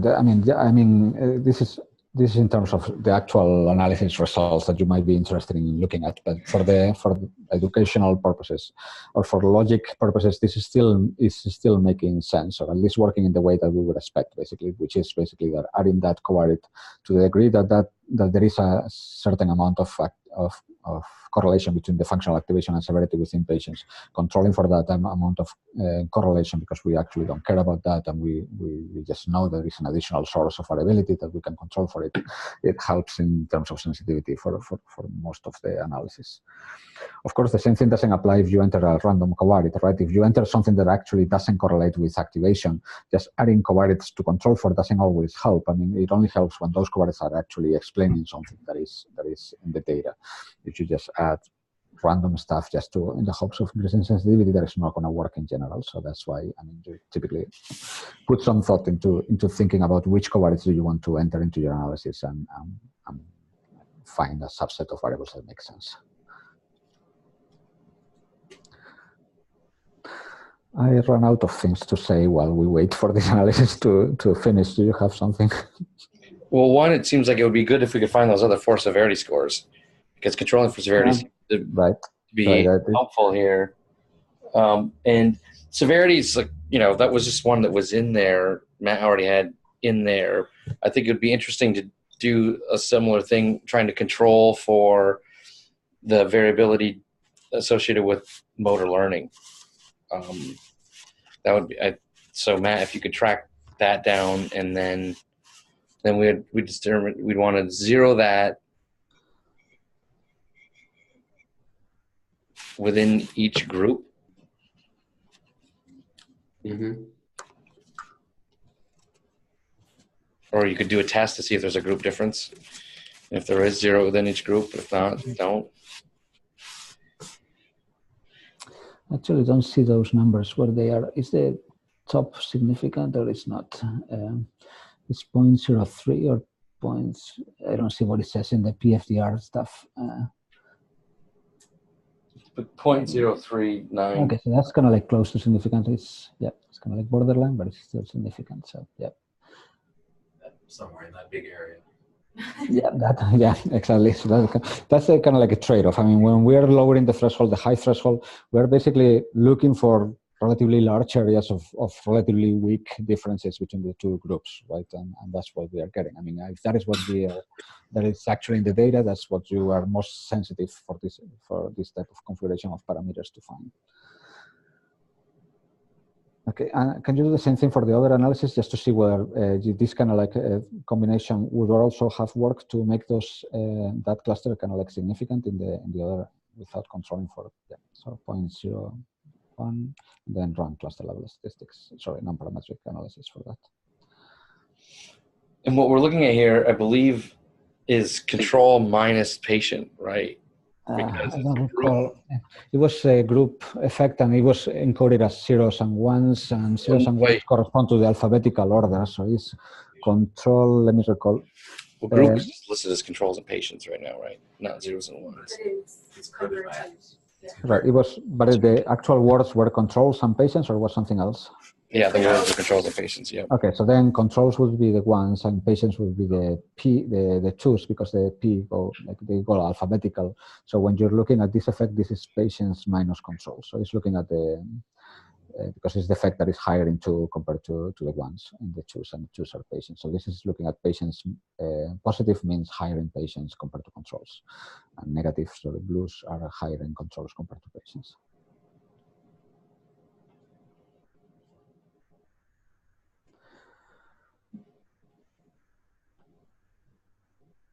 There's some difference. A very low threshold. When you run on the dimension. What? Oh no. I meant just without a threshold in the just the group comparison in the small speech baseline. That's nothing significant. It seems like looking at the data that's not significant is sort of like looking at like evidence that can't be used in court. Like it's informative, it's just not reportable or useful. I mean, it's useful, it's just not. There is a whole movement of trying to get away with, forget about this 0.05 arbitrary like threshold and use better ways of quantifying our data. But I mean, it's difficult in practice just because people are used to having this absolute way of determining what to trust and what not to trust. And I don't know. So, and also in neuroimaging is difficult because for many analyses it's easier to like think of things in terms of confidence intervals and actual values of the measures that you want to look at and quantifying the actual confidence intervals for those things. But it's more difficult to do that same thing. Okay, so this doesn't reach significance for this analysis. Okay, so this helped a lot in this particular case. I mean, you were finding something that was 0.39 significant FDR corrected value and that became 0.039 or 0.304 or something like that in the analysis when you're actually controlling for that additional covariate. So that's an example of the increased sensitivity or power of those results. And the cluster, I assume that is roughly in the same location, right? What you're looking at here and what we saw in the other result.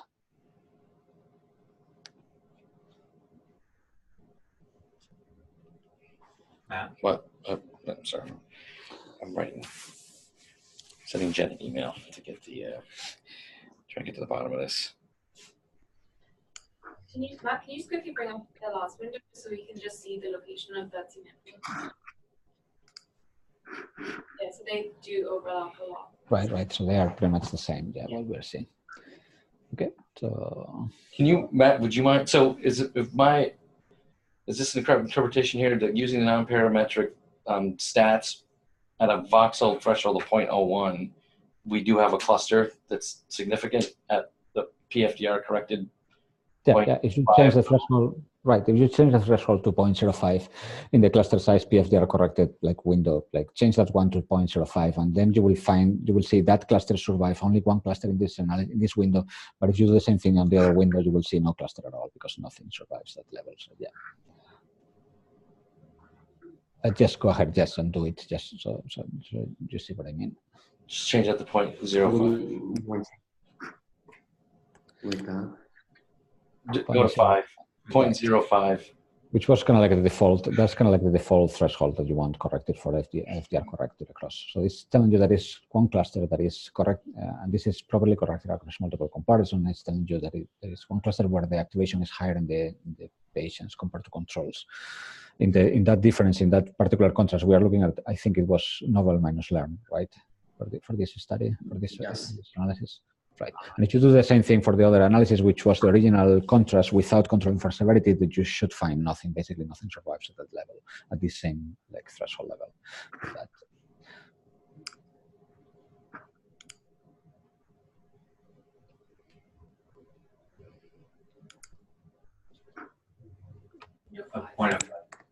Right. And on the other window, I meant for the analysis that where we were not controlling for severity, so you should have the other window around. Yeah. Right. In this, the significance of that was higher. So when you threshold it at the proper level, you won't find anything. Yeah.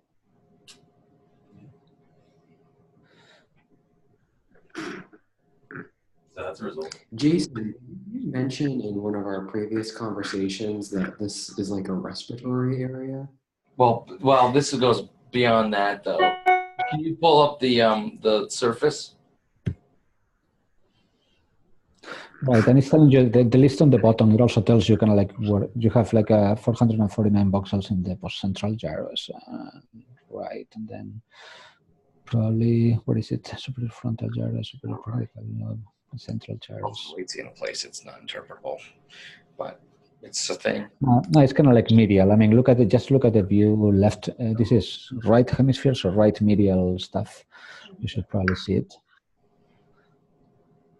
So if you click on view and then right medial, I think that that's probably where it's a little bit more visible, that stuff.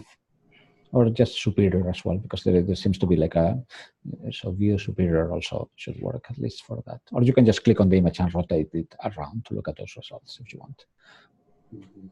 So is this motor or somatosensory? SMA, cingulate motor area in the right. It's more active in controls. No, in patients, sorry. Wait, in patients. Wait. Oh, I get it. Wait, Or more active, by more active, I mean higher the difference between the novel minus the learned, right? That's the contrast that we're looking at, right? So the difference between novel minus learned is higher in patients compared to controls. That's like an interaction. I'm sorry. I'm going to make us go back through that, but it's defined as a group, right? And so that means it's controls are assigned to 0 and patients are assigned to. Right, because we were using the all subjects groups covariate and looking at the group effect. The group was named by the words actually controls and patients, and that's converted to control, just sorted alphabetically, and so controls get a 1 and patients get a 2. And then you're looking at the things that get correlate with that covariate, and so basically it's higher in the 2s compared to 1. So a positive means that it's higher in the 2s compared to the 1s, the activation, or at least the activation difference that we're looking in this particular contrast. That's why I'm saying that the novel minus learned difference is higher in patients versus controls. But it would be good in any way, just, I mean, once you get this type of results, you'll basically look at those clusters and actually plot the activation level in controls and in patients, and look at that activation level in the individual groups, kind of like to better interpret what this difference is. Because it's telling, I mean, this is a good example. This is telling us that the difference between learned and novel is higher in patients compared to controls. But is it because I don't know, perhaps it's because in patients there is a difference between them, the control and novel conditions, and in patients there is no difference at all. Perhaps there is the same difference, but it's just higher, it's just stronger, or it's higher in patients compared to controls. Perhaps the difference is stronger because the activation is lower in the learned in one group compared to the other one, but it's not. So, or perhaps it's higher the difference between the novel and learned because the activation in the novel condition is higher in the patients compared to to the control. So there are many scenarios that would give us this same type of like positive result for this interaction effect. So it's a good idea to actually plot the actual activation levels in. So you would get like 4 numbers basically, or a bar plot with 4 bars, each telling us what is happening in controls versus patients, and each of the bars telling us what is happening in the novel versus the learned condition. And what we know is that when we're looking at those 4 graphs, the difference between 2 of them is different than the difference between the other 2, but we don't know exactly what is causing that difference. So that's why we create those post-hoc analysis and those plots to actually be able to interpret what is going on in this. We know that this is significant, we just don't know what it all means, so it's good to plot it. And right now we don't have a good way of doing that, right? Well, yeah, we do have a number of ways to do that. I mean, you can just, for example, I mean, in this analysis, we are looking at the actual difference. So you could still, for example, if you go back to that big window, the one with the actual results, not the graphic window, and click on the one that has like a bar plot on it. Matt, I don't know if you can hear me. Sorry, where? So in the original window where the thresholds, where you specify the thresholds and all of that, if you go to the like bars, click on that button, and then let me see, just say OK for everything in here. That should give us at least, let's click on the OK button in there, and that should give us at least, let me see, 2 plots, I think. No, it's giving us only 1. No, okay. That's what That happens. Yeah, that's just showing us the difference, the size of that difference in activation between novel and learned, but it's not telling us the 4 things that we want. Yeah, we will need to create a different analysis where, I mean, we talked about this the other day. Basically, you can create a different configuration file that specifies actually look at the actual effects within controls and within patients, just to create like a big F test. So basically, specify the same contrast, only that you are looking at the actual 1001 between subjects contrast and 1001 within subject contrast. And once you create those analyses, you can actually look at these clusters on those analyses and display and using the same button, but just selecting a different SPM analysis. Do you want us to do that now? I mean, it will take us like 5 minutes to do that. Do you want? I think that would be helpful to see. Okay. Okay, so let's do this. For the configuration file, so go to the configuration file where you run this particular analysis, and this was the one that, I don't remember the name, but it should be the same name as the folder that we're looking at. So it would be like illegal novel minus illegal learn group comparison control severity, that file. And just copy it and rename it as something else. I'm running out of names, so feel free to name it like full or something like that. Add something in there that. And one question: do we have a illegal novel minus baseline contrast already specified for this study? I imagine we do, right? Do you mean at first level? Yeah. Right. At first level, we created the individual like illegal novel minus baseline contrast for this. I think so. I don't know. We can actually look at that as well. I mean, just run a command to tell us which contrast we can use.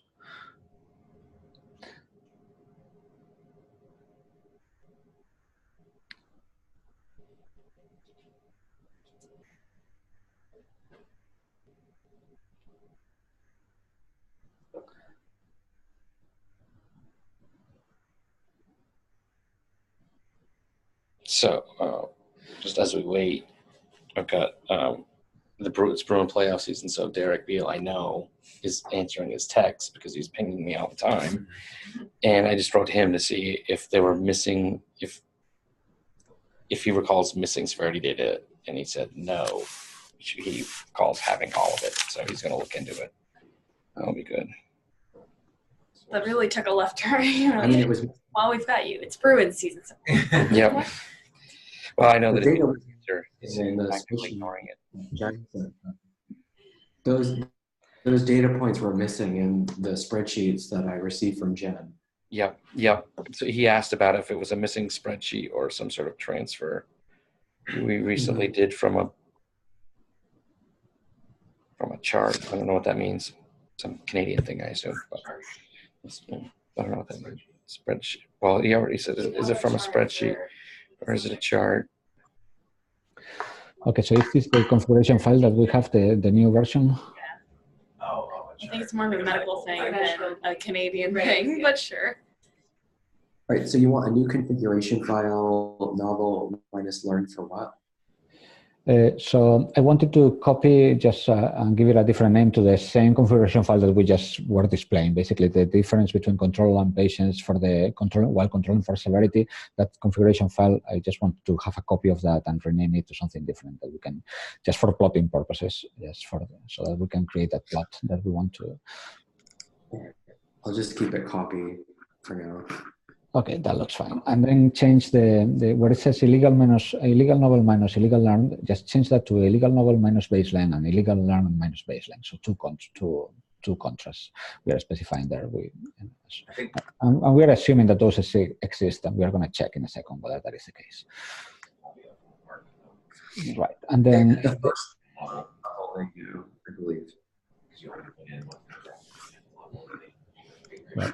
You can actually check whether they exist. You can use the FL list and the name of the preprocessing pipeline and the name of the first level analysis pipeline, and it will tell you which contrast you can actually run for that. Which contrast has been defined for that.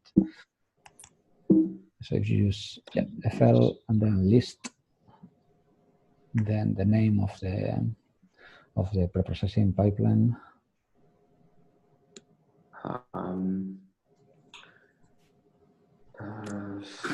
I'm not sure how I. just repeat the same FL. So it should be SEQ. Oh, sorry, no, it's first the name of the project. So SEQPDS, and then sorry, first the name of the actual experiment. So that would be SEQPDS, and then like an asterisk, a wildcard, just to specify whichever subject, all of them. So you should enter the name of one subject, but I don't know the name of a subject, so just enter a wildcard there.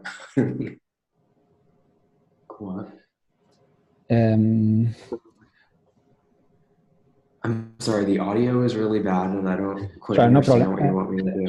Let me actually, I can actually type it myself. Let me just request control for a second, and I will do that. Perhaps. Okay. Yeah, there we go. So that, and then I think it's called MNI space with field maps, no first speech. It's probably something like that, right? Let me see. Let me check. Yeah, I did something wrong.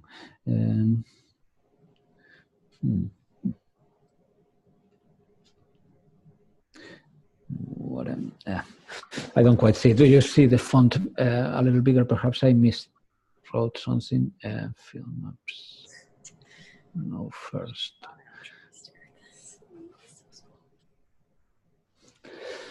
Do you recall the name of one particular subject? Is SEQPDS, let me see, 01C03. Let me see whether that is actually the problem.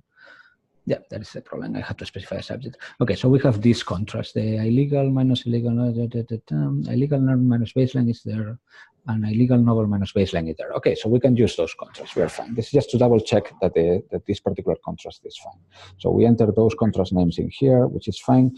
And then in here, I'm going to change also because I want to look at the activation within the patients and controls separately, and that is easier to actually specify in a contrast by using the patient control nomenclature as opposed to the all subjects and groups nomenclature. So I'm going to change that here as well. So I'm going to do controls, I think it was called, or control, I'm not sure, and patients.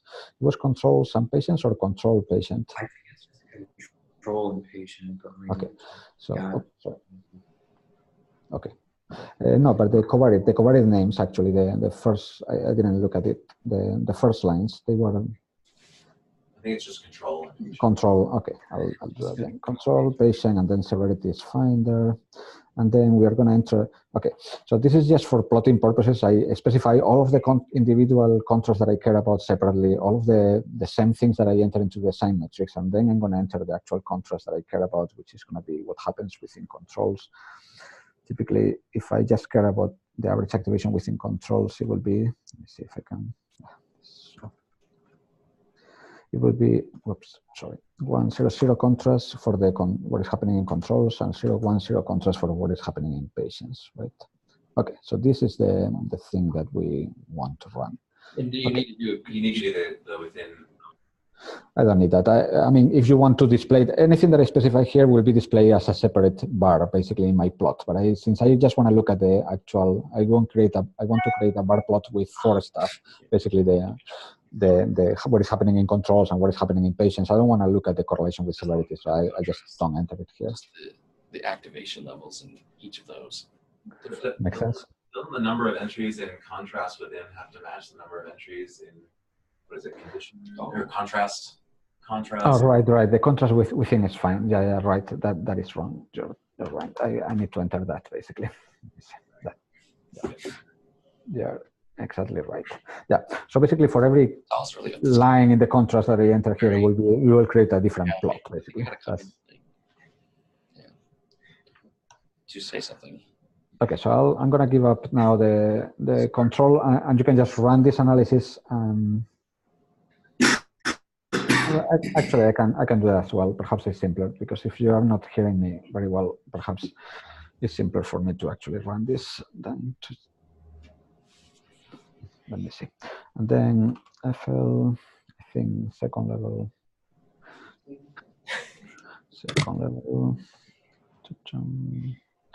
Okay, this is fine. And what is the name of the, wow, I'm not going to be able to see this copy of second level illegal.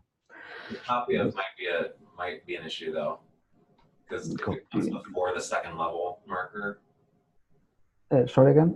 So in the file name for the config file, it has copy of underscore second level underscore some other stuff. But I believe we would only put in what comes after the second level, right? I see. So copy of it doesn't have an underscore between copy and off, you mean, right? No, I just mean in the configuration, the name of the configuration file is copy of underscore second level underscore something. But I believe that the pipeline is you only type in what comes after the second level, right? Right. I see what you mean. Yeah, you're totally right. Right. Let me change this back then for a second. Right. So it should be called second level and then copy of something if you want, instead of copy of second level something. Yeah. Right. Okay, let me actually do that then here. Move copy of something to copy of something, but the other way around. Second level copy. Okay. And that should be fine, right? And now I just do the same thing. Oops. There you go. And now it should be, we don't need that. Copy, and we don't have the off, right? So it should be copy illegal something. Oops. Okay, so if I don't know, I need my glasses, but I think this is fine. What can you tell me if I misspell something? Hey, this is much bigger. Wow, looks so much better. Okay, I think I'm fine then. Illegal numbers, yeah. Let's try to run that. No, something. Okay. Let me just copy and paste anything that I need. Oops. Didn't work.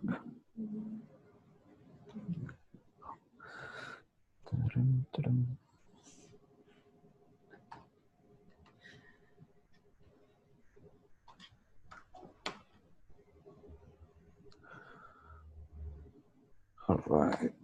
Sorry, without the config. Yeah, that was it. Now it's still second level. You need to get rid of. I forgot to remove the second level. Yes, okay. So you see, a lot of eyes are helping. Yay! Got it. 90% of the errors have to do with mistyping stuff. So. Okay. Okay, and now we can go back to the.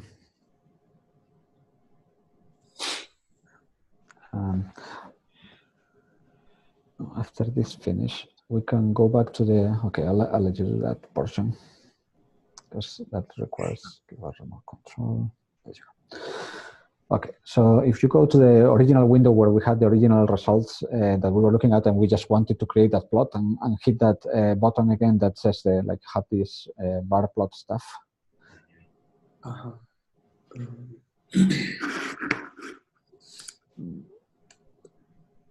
Oh, we closed that window. Oh, sorry, but not these results, the original ones.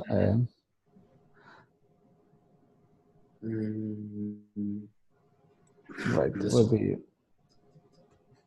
No, but just so I want to look at the window where we got that cluster that was significant, basically.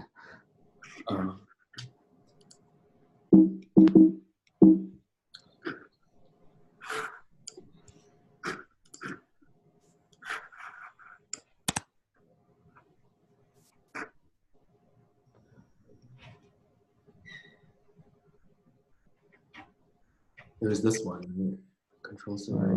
Right, I think that was the one, right?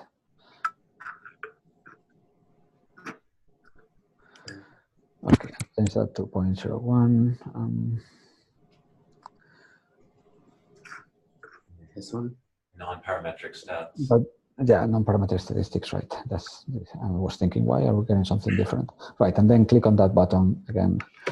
And now where it says in the options where it says connectivity values, now cluster of interest in current analysis, that is fine. So the second one, just select another one where it says select spm.mat file. And then select the one that we just created, the one that is called second level copy. It should be, let me see, results, second level speech. Yeah. So it should be in the speech folder, yeah, in there. And it should be called copy of something. Yeah, in there. And now select that folder, and again select the spm.mat file within that folder. Right. Okay, so this is what we wanted to look at. Let me see which one is which. I again cannot see much from the names, but it should be, let me see, recall there was 4 conditions. Can you see what the 4 lines tell in there? Yeah, right, excellent. So it's telling you for that cluster, contrast 1, contrast 2, and it says, let me see which one is which. Novel. No. That is not very informative, the way yeah, to say the least. Okay, so I mean, this is a note to self to make these labels a little bit more informative. Labels. But to make it even more difficult, the things in the bottom is not sorted in the same way as the actual display. They are sorted by significance. So, but the things in the top are sorted by, let me see, the logic, if I recall correctly, is that you should be, yeah, it's called contrast 1, contrast 2 for the same measures, and then contrast 1, contrast 2 for the 2 contrasts. That's because it doesn't have a name for anything. Okay, I can fix that and give them names to this contrast. Yeah, let me double check just to make sure that I got it right. So let me just 1 second.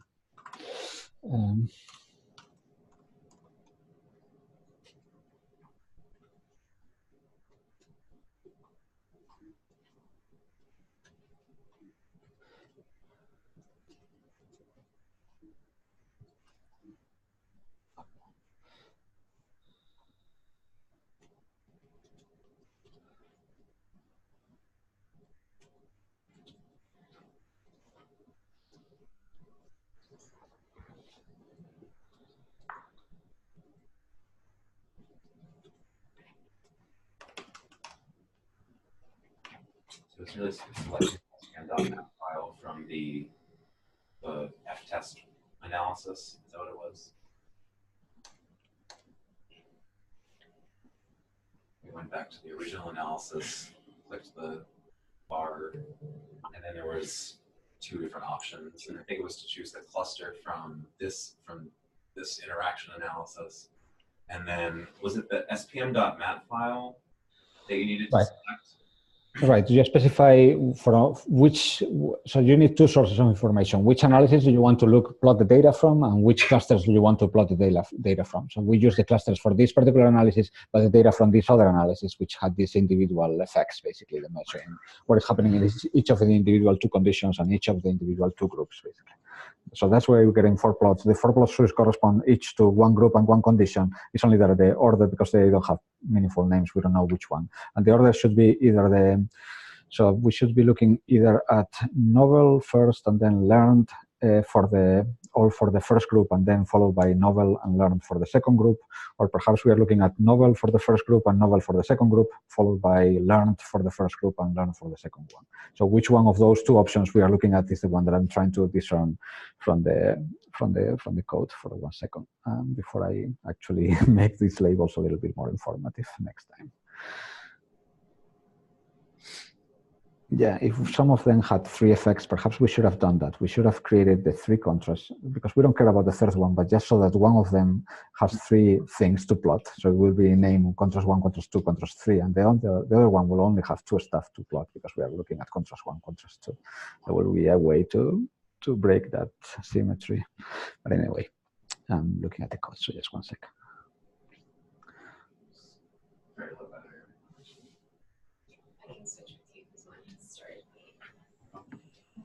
Also, I have a charger.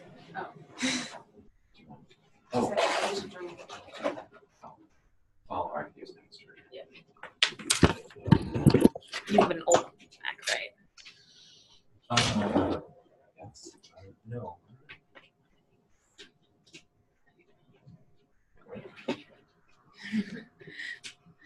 was in more than like a year, 2 years? I think 2 years. Yeah. Hatred boils in my veins.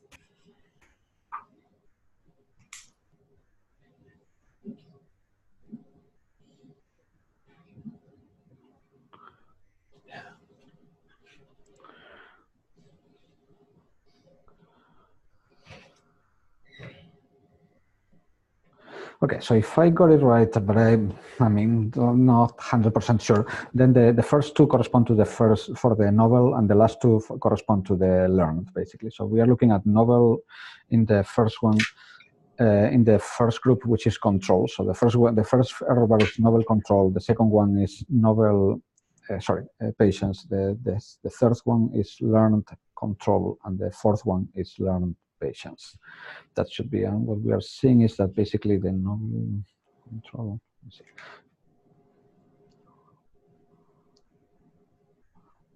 So they are novel, and then we have control and patients, control and patients. So basically we are seeing higher activation in the novel for patients, which is driving that higher difference between the novel and learned in patients compared to controls. But it's mostly driven by, if we are getting the interpretation right of which one is control and patients and all of that, but that is driven by a higher, it's relatively similar activation in the learned condition for the two, but it's higher activation in the control condition for the patient group compared to the controls, for it's driving that interaction effect.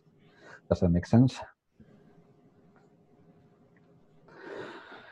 I mean, for these to have names, I basically so what we're seeing here is that insignificantly so, but it looks like there's actually more activation in the learned condition than in the novel condition and controls in that cluster. For that cluster, yeah. For that cluster. But no, just for patients, not for controls, actually. Wait, no. So if you comparing purple and what are we going to call that? Red. It's higher in red. That's controls in the learned condition. So if I got it right, the order, the first two are novel and the last two are learned. And then we have the first two are control and patients in the novel condition, and the last two are controls and patients in the learned condition. So the one that is significant, which is the second, should be the novel condition in patients, and we are finding a higher, like basically a significant higher activation compared to baseline in the novel condition in patients in this area, but we are not finding that basically effect in the other, either in the learned condition in either of the two groups or in the novel condition in the controls. So the other ones are not significant, but what Jason is saying is that there is a trend towards the controls having the opposite pattern to patients. Right, so controls, yeah, right. I mean, that is not a significant difference, so it might be just random variability. So I wouldn't pay that much difference between the first and the third column. That difference might not be like really, I mean, it is not significant if you test it. It's not going to give you a significant difference effect because the confidence intervals are just overlapping, right? So I wouldn't over-interpret that. I mean, the way to kind of like more conservatively interpret these results, I would say that it's relatively similar, no activation. So in the learned condition for neither of the two groups, and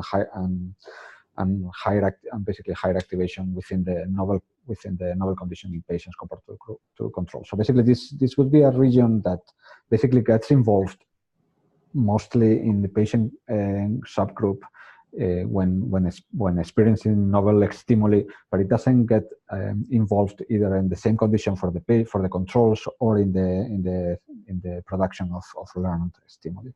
So people who stutter are recruiting this area. Exactly. That's what I mean. If I'm getting this interpretation of the order right and all of that, so there is a lot of ifs in here. But if that is right, I would interpret this basically as an area that gets involved in only in the stuttering group when experiencing novel stimuli, when producing novel stimuli, but it doesn't happen. The same doesn't happen in the controls or even in the stuttering group if they are actually producing learned stimuli.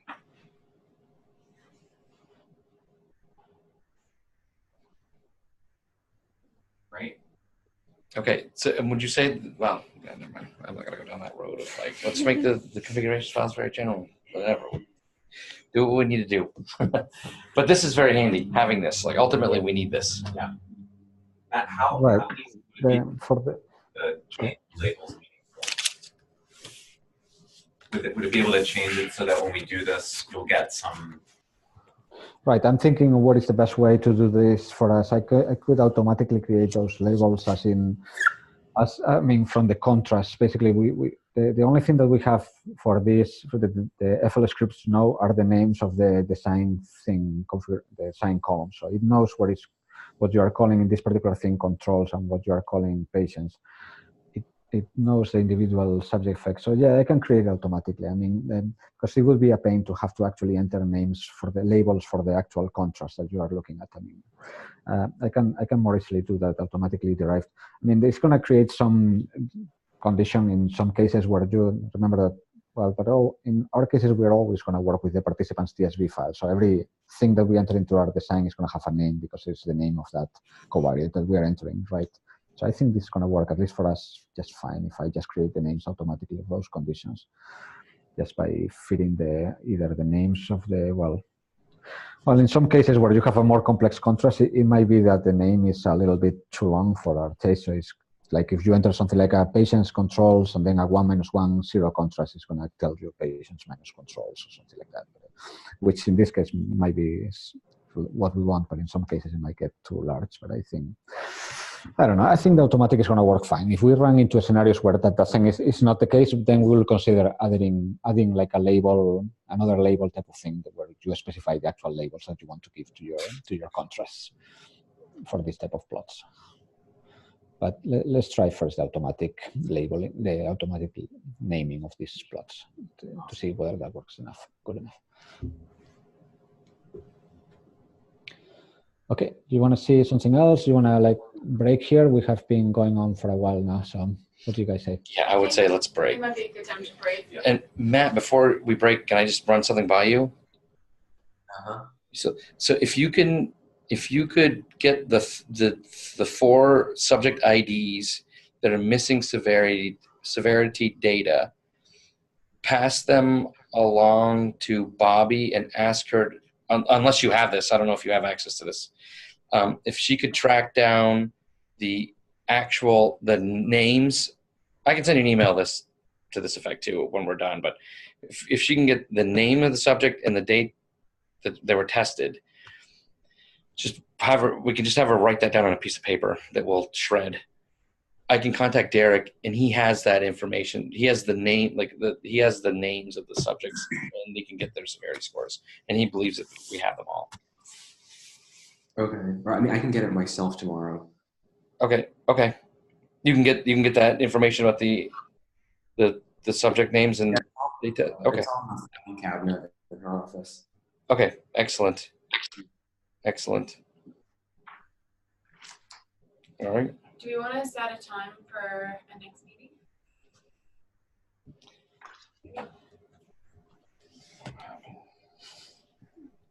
My schedule is very flexible, so whatever's best for the group. Me too. Next week would be better for me. The rest of this week I'm pretty slammed. That'll be nice too because it'll give me a chance to try some more stuff.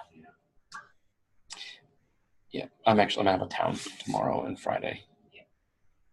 Yeah, next week is also good to me. I'm actually going to be in Boston Friday, but it's going to be afternoon, perhaps just too late for actual meetings. But during the week, it's perfectly fine. This Friday or next Friday? Next Friday. Next Friday. Yeah, next Friday. Tuesday, right? If you are doing the Friday You have a scanning VR stuff, I can join in actually. before that.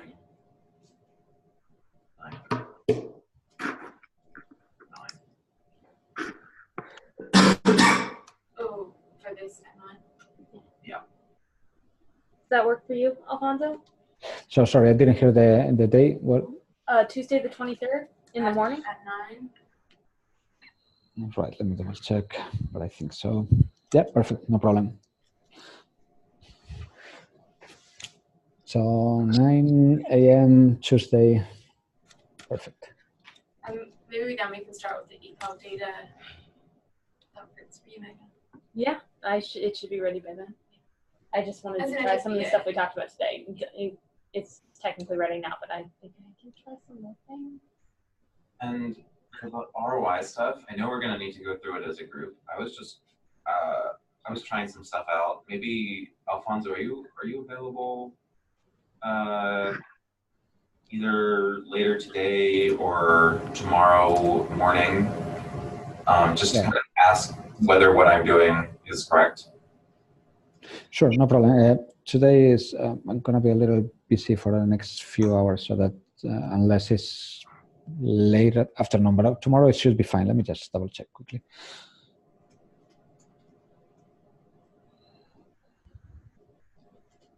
Yeah, tomorrow is perfectly fine. I mean, send me an email with the times that work for you, and we'll schedule something. But yes, I can. You started already trying the analysis, and or do you want to start trying? Yes, I started using that second level .roi. Right, exactly. Function. I mean, well, you're gonna be away tomorrow, Jason. Yep. Yeah. Well, yeah. So maybe I could just check with you, Alfonso, to make sure I'm doing it right. Yeah. I selected the file that I was guessing was the right thing. Maybe I can talk to you now. That we can. So if you the plan is to use the labeled FS average surface as the source of the ROIs, and then you're going to do, and you're only going to do this at the second level. So you can just take all the subjects will have their individual data mapped into onto the FS average surface. So you would want to use, can we use an annotation file? I think so. I think it should be fine. So, do you want to look right now, just so you can confirm? If you would just open up any window, any terminal window, it could be this. Any right here. Well, I mean, not. I don't know. you guys in your using a GUI to go around a directory. Why not? It's easier. Jeez. It's easier. It's not easy. I gotta click. I gotta click. You gotta type multiple things, multiple fingers. Typing's faster. I'm not even a coding guy. Nice. We're wrapping up. I'm sorry, you can have An error. Clicking is CDing and LSing at the same time. Well, if you know where you're going, you don't need to LS. You can just CD. Get this argument on.